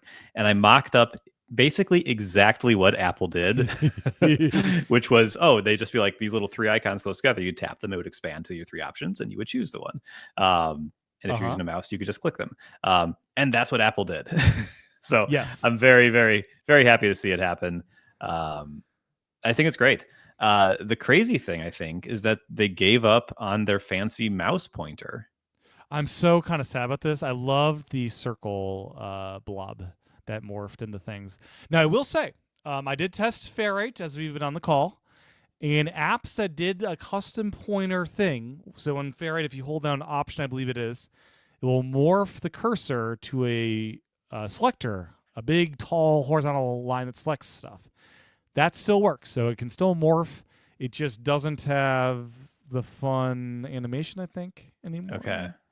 Let's see if it animates. But yeah, the apps that did the custom thing still work with the custom thing. Okay. And yeah, it still morphs. It just morphs from the pointer, which I kind of miss the ball, but I get why people like a pointer. Yeah, I kind of like the pointer. I found the pointer a little frustrating when using a mouse, specifically like at my desktop. Like I'd plug my iPad into the external display and use it with like my MX Master. And there, maybe it's just because of what I'm used to, but like, again, this is like the trackpad versus mouse precision. Yeah. For me, I'm much more precise with a mouse. So like, it was weird to have it like gravitating towards in a way that I didn't personally resonate with me. So I wonder how this will feel with a mouse as the pointing device, not just a trackpad. Yeah, I don't know. But yeah, it is much different with and then there's the menu bar now. So if you with a mouse. I'm not sure how this works with touch, but you just go to the top of the screen and you'll file, edit, view, all the things you'd have. And this foundation was laid a couple of years ago. If you remember, if you hit command, it would show up the menu. So this has been in iPad OS a couple of years. Yeah, as far as I can tell, the command thing is now gone. Hold on command, that is just gone, but the menu bar is now there. Yep. And so with touch, you can do a small swipe down from the top of the screen, and the menu shows up. Oh, I see that. Yeah, and if you keep going, it would do the full. And this menu bar has smaller touch targets than my Mac. I'm just saying. It's tiny, man, and it lets you touch it though. Yeah. So and the cool thing of help and search is there. Yeah. Yeah, it's great. There was a moment at the end of the iPad segment where Craig was like, we added all these features like preview and a menu bar and a mouse pointer. Who knew? These are revolutionary. Who knew? I was like, you really are just like turning. I mean, it's going its own direction, but it is funny how like every couple of years there's like a thing that like, oh, the iPad ought never to do this. That's if just buy a Mac if you want that, and then like Apple adds the thing, and it's like, well, okay, maybe the iPad could do more or different things. So I'm excited about it. I think for me personally, there's probably more things we want to talk about, but like I would love to see more of the apps that I personally use come to the iPad. Like the big one, the obvious one right now for me is Cursor, which is like the big code editing app that has lots of hype right now, but is incredibly good. I can't use that on the iPad. I would love to use it with this windowing system on the iPad. Like I would love to see, hopefully some of the stuff incentivizes more developers to bring some of the apps that they make only on desktop now to the iPad. I think that'd be cool. But yeah, I love the windowing system. It's what I wanted for many years. So I'm happy to see that they kind of Stage Manager was like almost too clever for its own good, I think, in some ways, or for some people at least. For sure, yeah. And preview you mentioned, it's on the iPad, and I think the iPhone I saw it there too. Is it? Oh, that's incredible. Let me see. I think I saw. Yeah, preview is there. It's next to. It added these on my home screen. I've got the gaming home screen, the gaming app, and previews right there next to it. Okay, this is great. Preview is just a real MVP of an app. It basically just opens images and PDFs and stuff, but like it's just so nice. It's my go-to tool for quickly cropping an image or filling out a PDF. Like it's a really nice app. So I haven't tried out the iOS and iPad OS version of it yet, but if it's remotely as good as the Mac one, I think that's going to be a really nice thing to have. I wonder if it'll have the scan signature thing like the Mac has had for years. That's like been a really cool. Yeah, that's a nice one. Scan it from the paper. Yeah. They also added open in to the Files app. This is huge. Oh, thank goodness. I really wanted this for a long, long time. Because like, especially like I'll have like a markdown file and I'll just be like shaking as I hover over to like, what are you going to open in? I don't know. And so, yeah, being able to choose the app. Well, because sometimes iPad OS would give you a list of apps and sometimes it wouldn't. And I couldn't figure out what the distinction was. So just right click on it or click it or tap and hold. And there's there's a menu there and you can choose to open in. And I guess they said you can have it always open in that. I'm not sure how that works yet. Yeah. I assume it's like the Mac. There's an option too of new folder with item if you hold something. Ooh, yeah, that's one of my favorite features on the Mac too, is you can select a bunch of items, right click them, and it'll say like new folder with 27 items. And it just sucks them into a folder. It's great. Yeah. No, all very good stuff. And then let's see, what else? There's a lot in iPad. Background tasks. Background. Oh yeah. So Final Cut. Woo! Big example. Ferrite, presumably. Presumably, yeah. Prior to this, LumaFusion managed to do background exports, but no other app did. How did LumaFusion do it? I think there was actually an API that they were using on iPads with enough RAM to keep going for a bit.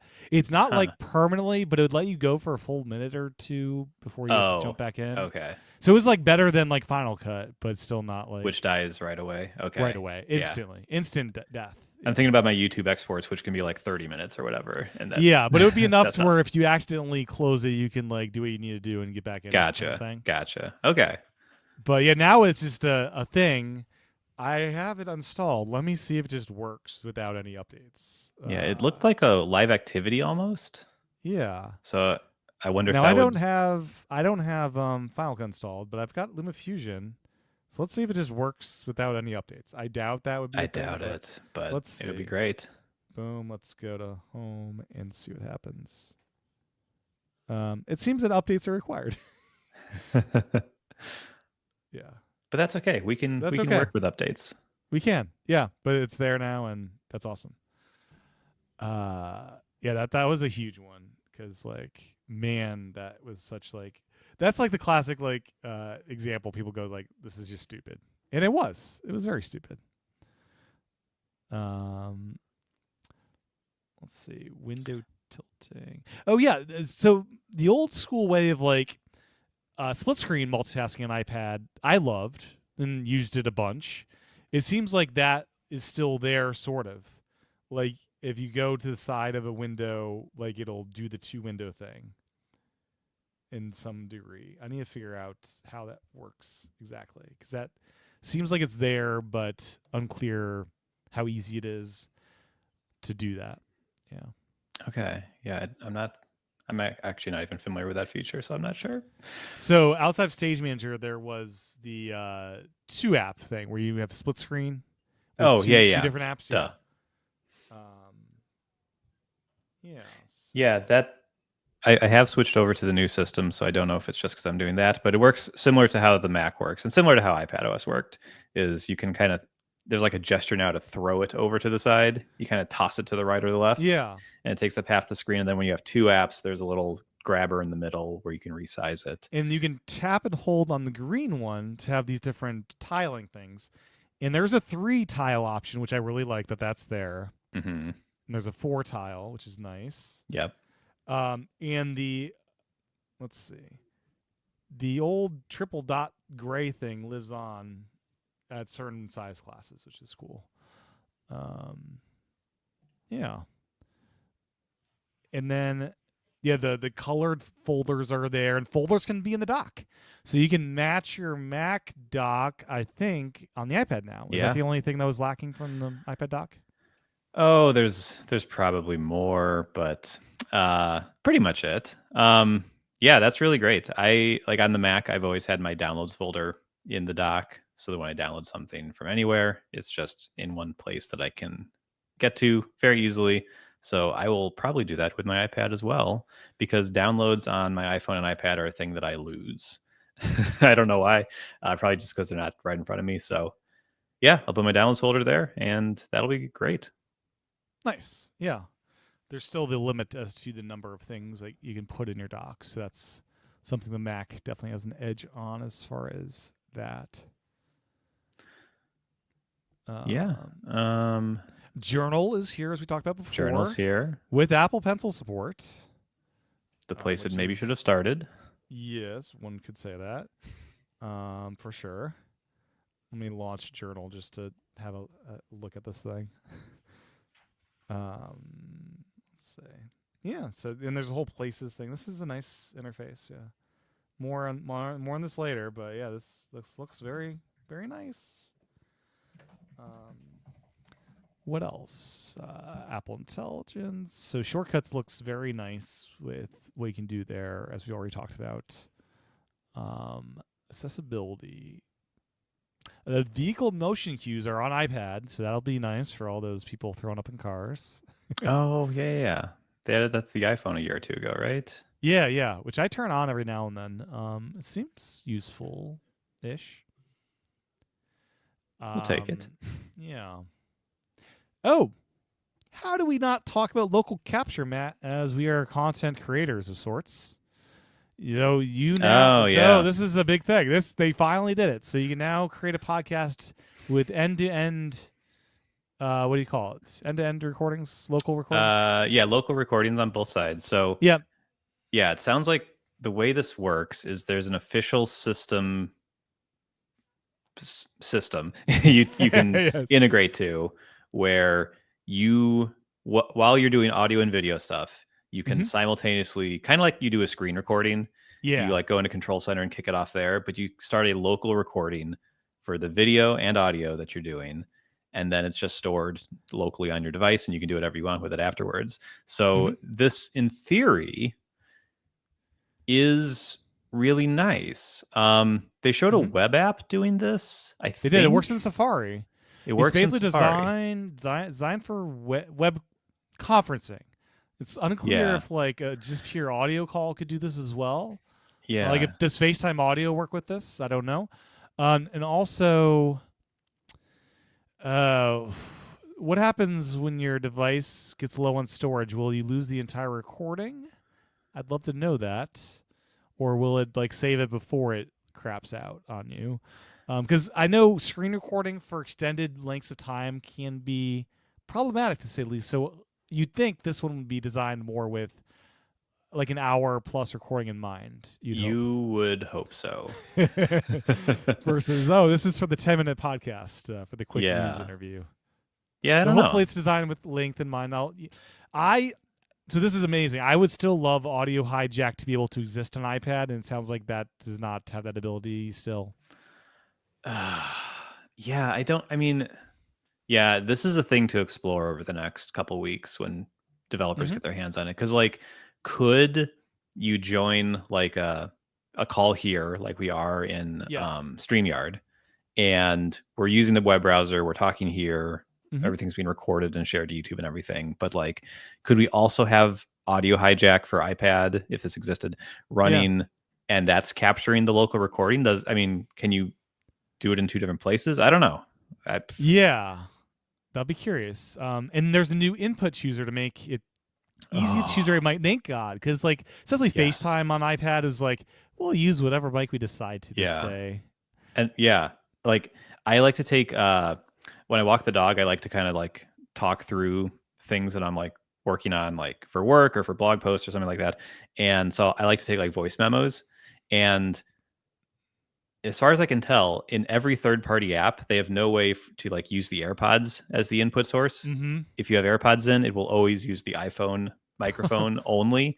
The voice memos app can use the AirPods because Apple.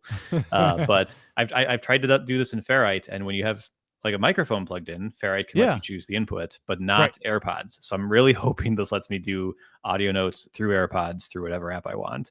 I'm really, really hoping for this.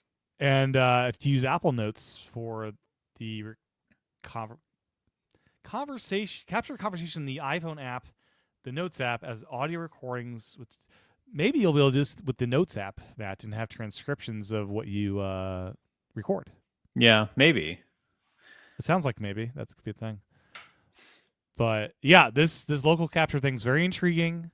I kind of want this on the Mac too, even though you don't need it there. But might for video capture. I can't explain to somebody how to do a local video recording on the Mac. Like, it would be good. Yeah, because even now, like you were like, we need to do a local copy, and I was like, oh, I hope he says just of audio, because doing video too would. I have a good setup. I do this every week. I know what I'm doing, but it's a little complicated. So it'd be nice if like FaceTime on the Mac, you can just hit record your video too, because audio on the Mac's easy. I do it with Audio Hijack. But yeah, I was contemplating, hey, I could start releasing video podcasts since it's going to be easy to capture that on iPad now. So that'll be nifty. I wonder if local capture is somehow in Vision OS, and you could have your persona as a FaceTime maybe call. That could be wild. So more stuff to play with for sure. And I wonder how it saves it. Am I getting a video file? It says, you can use the audio and the video. Is it going to give me a nice, just an audio file if that's all I want? Or do I need to extract that from the video in some way? Like, I'm very curious about all this. And the other thing is, so I hit record local, capture whatever, will it help? Will it like prompt the other person on the other end to hit yes, let's record local capture? Will I have to sync this stuff up in some way, or is it doing that in any way? Oh, I bet not. That'd be great. Yeah, that'd be great. Yeah, I'm curious about that. Yeah. I think the post-production is still going to be manual sync, and which on my end of things, it's very easy because I got a local copy. I've got a recording of you right now, right? So when you send me your local copy, it's very easy to match waveforms with the other one. Without the matching, that'll get more difficult with this local capture ability. So I wonder if there'll be so this will be stuff we need to test for sure. Yeah, for sure. Anything else? I think that was pretty much it. I've got nothing else on iPad OS. The only other thing I can think of that I don't know if we've touched on is, and it's really become clear to me as we've kind of talked through the features, is they really didn't do much with Apple Intelligence. They didn't add many features. They added ChatGPT image generation. They added visual intelligence to screenshots. So that looked nifty, actually. The calendar thing, and so that's nice. But like, I was kind of hoping they'd improve writing tools, or like with writing tools, unless you're using Apple Notes, or I think literally just Apple Notes. If you like have it like proofread something for you, it doesn't show you a diff to tell what it changed. So it just, you like give it like 1,000-word blog post, and it just spits out 1,000-word blog post, and it's like, this is it. And I was like, well, what did you change? And there's no UI for that. And so I was hoping there'd be like a UI for like even Pages, like Apple Pages doesn't support this. Like it's like only Notes. And so I was hoping they'd do something there. We heard nothing about Siri getting better. Literally nothing about Siri. The no on-device, the thing where it knows what's on your screen, all that stuff that they talked about. Even that, they didn't give any updates about the stuff they announced last year. Yeah, they said we're still working on it, and we'll have updates on it this in the next year, I think they said. So like, not even like it's coming in not 19 OS 26.0 or 1. Like, I don't think it's coming in this generation at all, most likely. So they did say in the next year we'll add the stuff that didn't come out, right? Is that what I'd be curious exactly what their words were. We were kind of like lawyering. We were exactly what their wording was, but it did not. I think what would have made sense is like, here we're going to show off this thing that we showed last year, and this is how it's even better than it was last time, and it's actually going to come out. And all they said was like, we showed something, it's not there.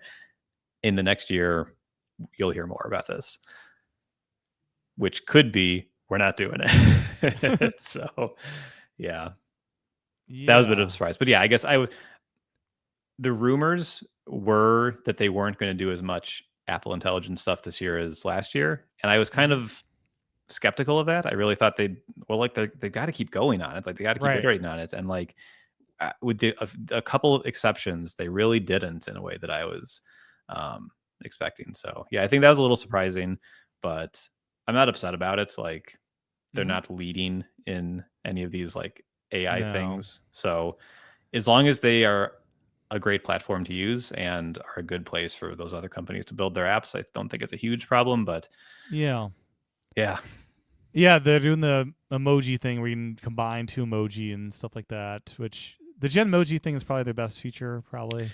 Yeah. I was watching with my wife, and when that came on, she was like, what are Genmoji? That's great. My wife knows all about the Genmoji because I've shared a lot of them with her. Okay. Yeah. She enjoys them. Yeah. Yeah. Well, they're only on iPhone 15 Pro and newer. Yeah. So it's only the people on the absolute newest. Any Intel, oh, is it? Okay. M1 Mac or later, would have it. There's a whole slew of things coming to AirPods with iOS 26. You mentioned studio quality recording. There's also improved audio quality. It just says improved audio quality. Okay. So studio quality audio recording, improved call quality are available. And all the apps and stuff. Camera remote we talked about already. update interface, you'll have there will be a way to manually update the firmware with your AirPods on iOS 26 or later. There's going to be pause audio for sleep. If you're listening to music, a podcast, or a book while you're in bed and you're wearing AirPods, the AirPods will pause your audio when you fall asleep. I would love to know how the hell it knows when I finally pass out. Is it using my Apple Watch to know my heart rate, or is it using the mic to hear if I'm snoring? And how does it know if it's me versus the other person in the bed? Like, that's really interesting because your Apple Watch tracks your sleep and can give you an estimate when you fell asleep. Mm-hmm. Oh, that's interesting. Isn't that that's a cool one. Yeah, I do sleep in. I have some Beats Flex. Those like the earbuds with the wire between them, so you don't lose them. So I don't lose them in bed. Exactly. I've tried it with old AirPods, and like I lose them in the sheets, and I don't like that. So also I put them in very loosely, and they kind of fall out eventually. Well, there's a chance that you'll swallow one too in the pillow. Yeah, I don't want that. So I'm sure it won't work on the Beats, but no, that's an interesting feature. And then with CarPlay, when you're listening to audio on AirPods and get in the car, the music you're listening to will shift to CarPlay. There's also an option when you use AirPods, you can also opt to keep your headphones when other playback devices like cars and speakers connect to the iPhone, which this is kind of nifty because like often I'll turn on my wife's car and I'll instantly get whatever phone call she's on just automatically connected to Bluetooth. So I wonder if this would like override that. Maybe there might be some settings for that in some way. Yeah, because one of the nice things about CarPlay now is that I'm walking out of the office and I have my AirPods in, I'm listening to something, and I plug into the car and it switches seamlessly, and it's really nice. Interesting that you can choose not to do that now. Yeah. I wonder why you would do that. I don't know. I guess options are good. At the State of the Union going on right now. Is that going on right now? Oh my God. Apple announced this is the final release for Intel Macs. This is fine. Yes, it is. This is fine. Yeah, it's amazing though. They get this big design refresh, and no, this is it. We'll do the big design refresh, and then you're stuck.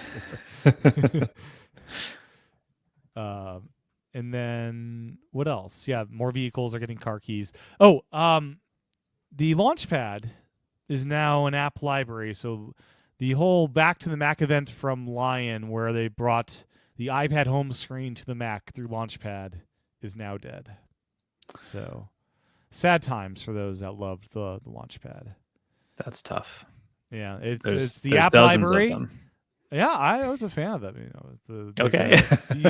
Well, I found it just comical how like on the iPad, if you this worked pre-gesture iPad based, where you could pinch in with all 5 fingers to go home. Mm-hmm. Yeah. And on the Mac, you pinch with all 5, and it brings the Launchpad just like the iPad. Oh, it does. Yeah, just like the Mac, or just like the iPad. It mimics exactly the iPad behavior. Oh man, I've never done that gesture in my life on the Mac. Until today. And have you done it on the iPad where you can pinch with all 5 and it'll go home as well? Yes. Or used to, at least. Well, or no, I don't do that. I've always done like 3 fingers up to go home. Yeah, but yeah, it would do that same thing on the iPad. But yeah, that was a Mac thing too. But nice. Yeah, now in to home Tahoe. It has the same thing as the app library, where it has the different categories of utilities and all that. It has a search thing, so that's now there. Okay, well. Oh yeah, another year without the app library letting me sort my own apps. A bummer. Yeah. Sometimes I'm looking for an app, I just cannot find it. Yeah, and if you hit Command 4, it opens the clipboard in the app library on the Mac. Now, let me see if that is on my iPad. Command 4. Does nothing. Does nothing. Okay. Does nothing. Same app library on the iPad. So, quite the year. Yeah, overall very exciting stuff. Yeah, anything else? No. I'm pretty excited about these. I'm excited that it's a UI largely that we're going to be talking about and quibbling over. I just think that's refreshing compared to the however you feel about it, to the drama around large language models and those features. So I'm happy to be talking about user interface stuff, just like classic, traditional. And it's interesting to see that it's a very different direction than Google went with their updates to their material interface, which was more bold colors and squiggly lines and stuff, which is, I think it's interesting that the two major OS makers, I don't know what Microsoft is doing, so sorry, Microsoft, they're very different right now. They both made like notable changes this year, and they both went very different directions. And I assume they'll converge at some point again, but it's fun. It feels a little bit like the old days of iOS versus Android. So that's nice. Very much so. It's very weird having a phone icon on my iPad, but there it is. It's just a big iPhone, I hear. That's what Oh boy. Yeah. Exciting stuff. And it seems like this redesign wasn't in a way that will break third-party apps that will, they seem like they're mostly functional, and they may look a little bit more out of place not having the glass design, but it seems like they didn't break stuff as they did with iOS 6 to 7 as much. Yeah, I'm opening my app now. My app is built with Swift, like pretty vanilla Swift UI. Mm-hmm. It looks exactly the same. I must have to rebuild it with the new Xcode to get it to look different. But yeah, old apps look exactly the same, it looks like, from what I can see. Yeah, truly exactly the same. Let's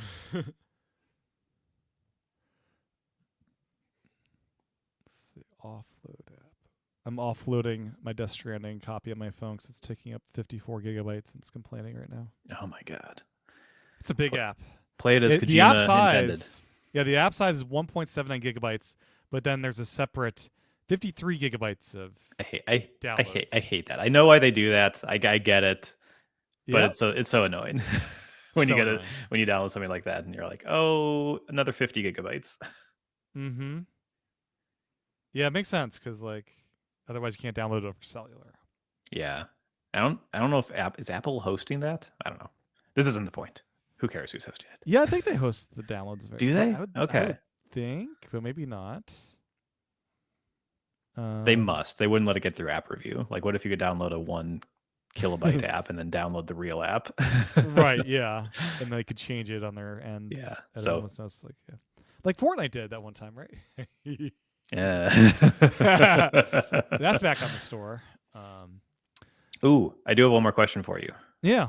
The most important question of all. Which video did you like better?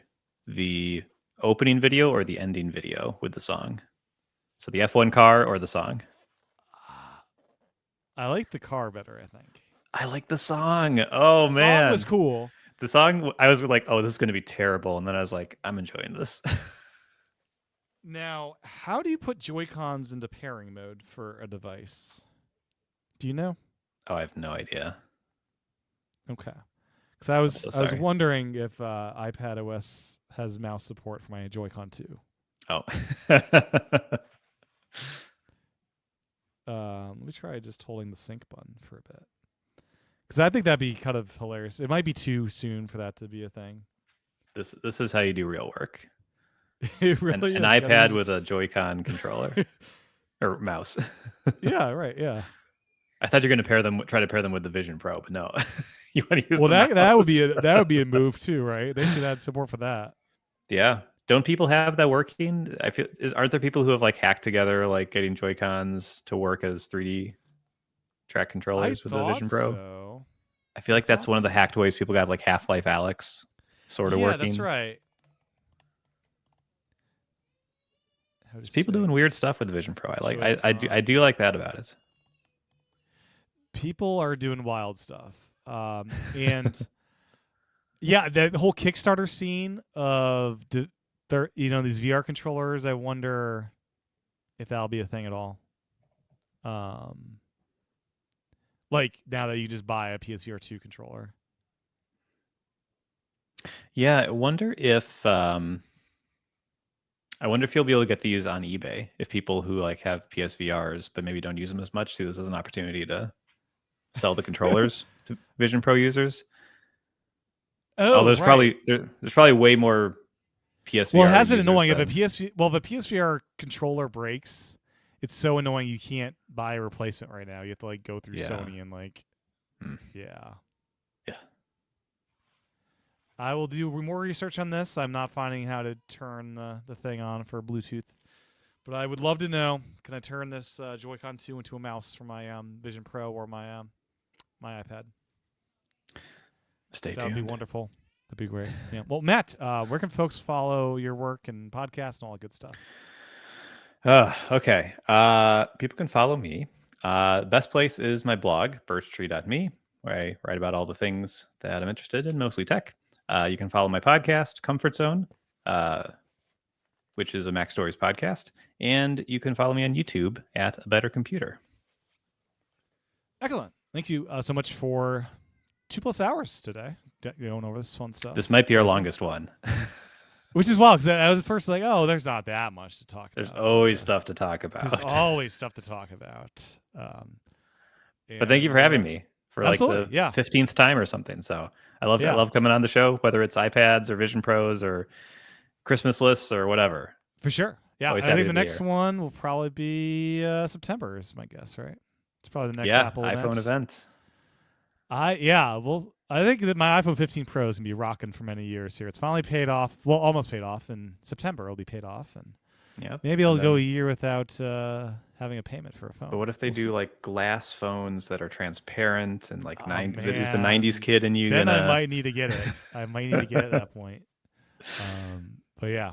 Well, cool deal. Thank you so much for your time today. And we'll be back next time for a normal episode of Vision Pros. And we'll probably be deep diving on Vision OS. I think I know some people at WWDC in that community, so we'll see how that goes. Cool. Sounds great.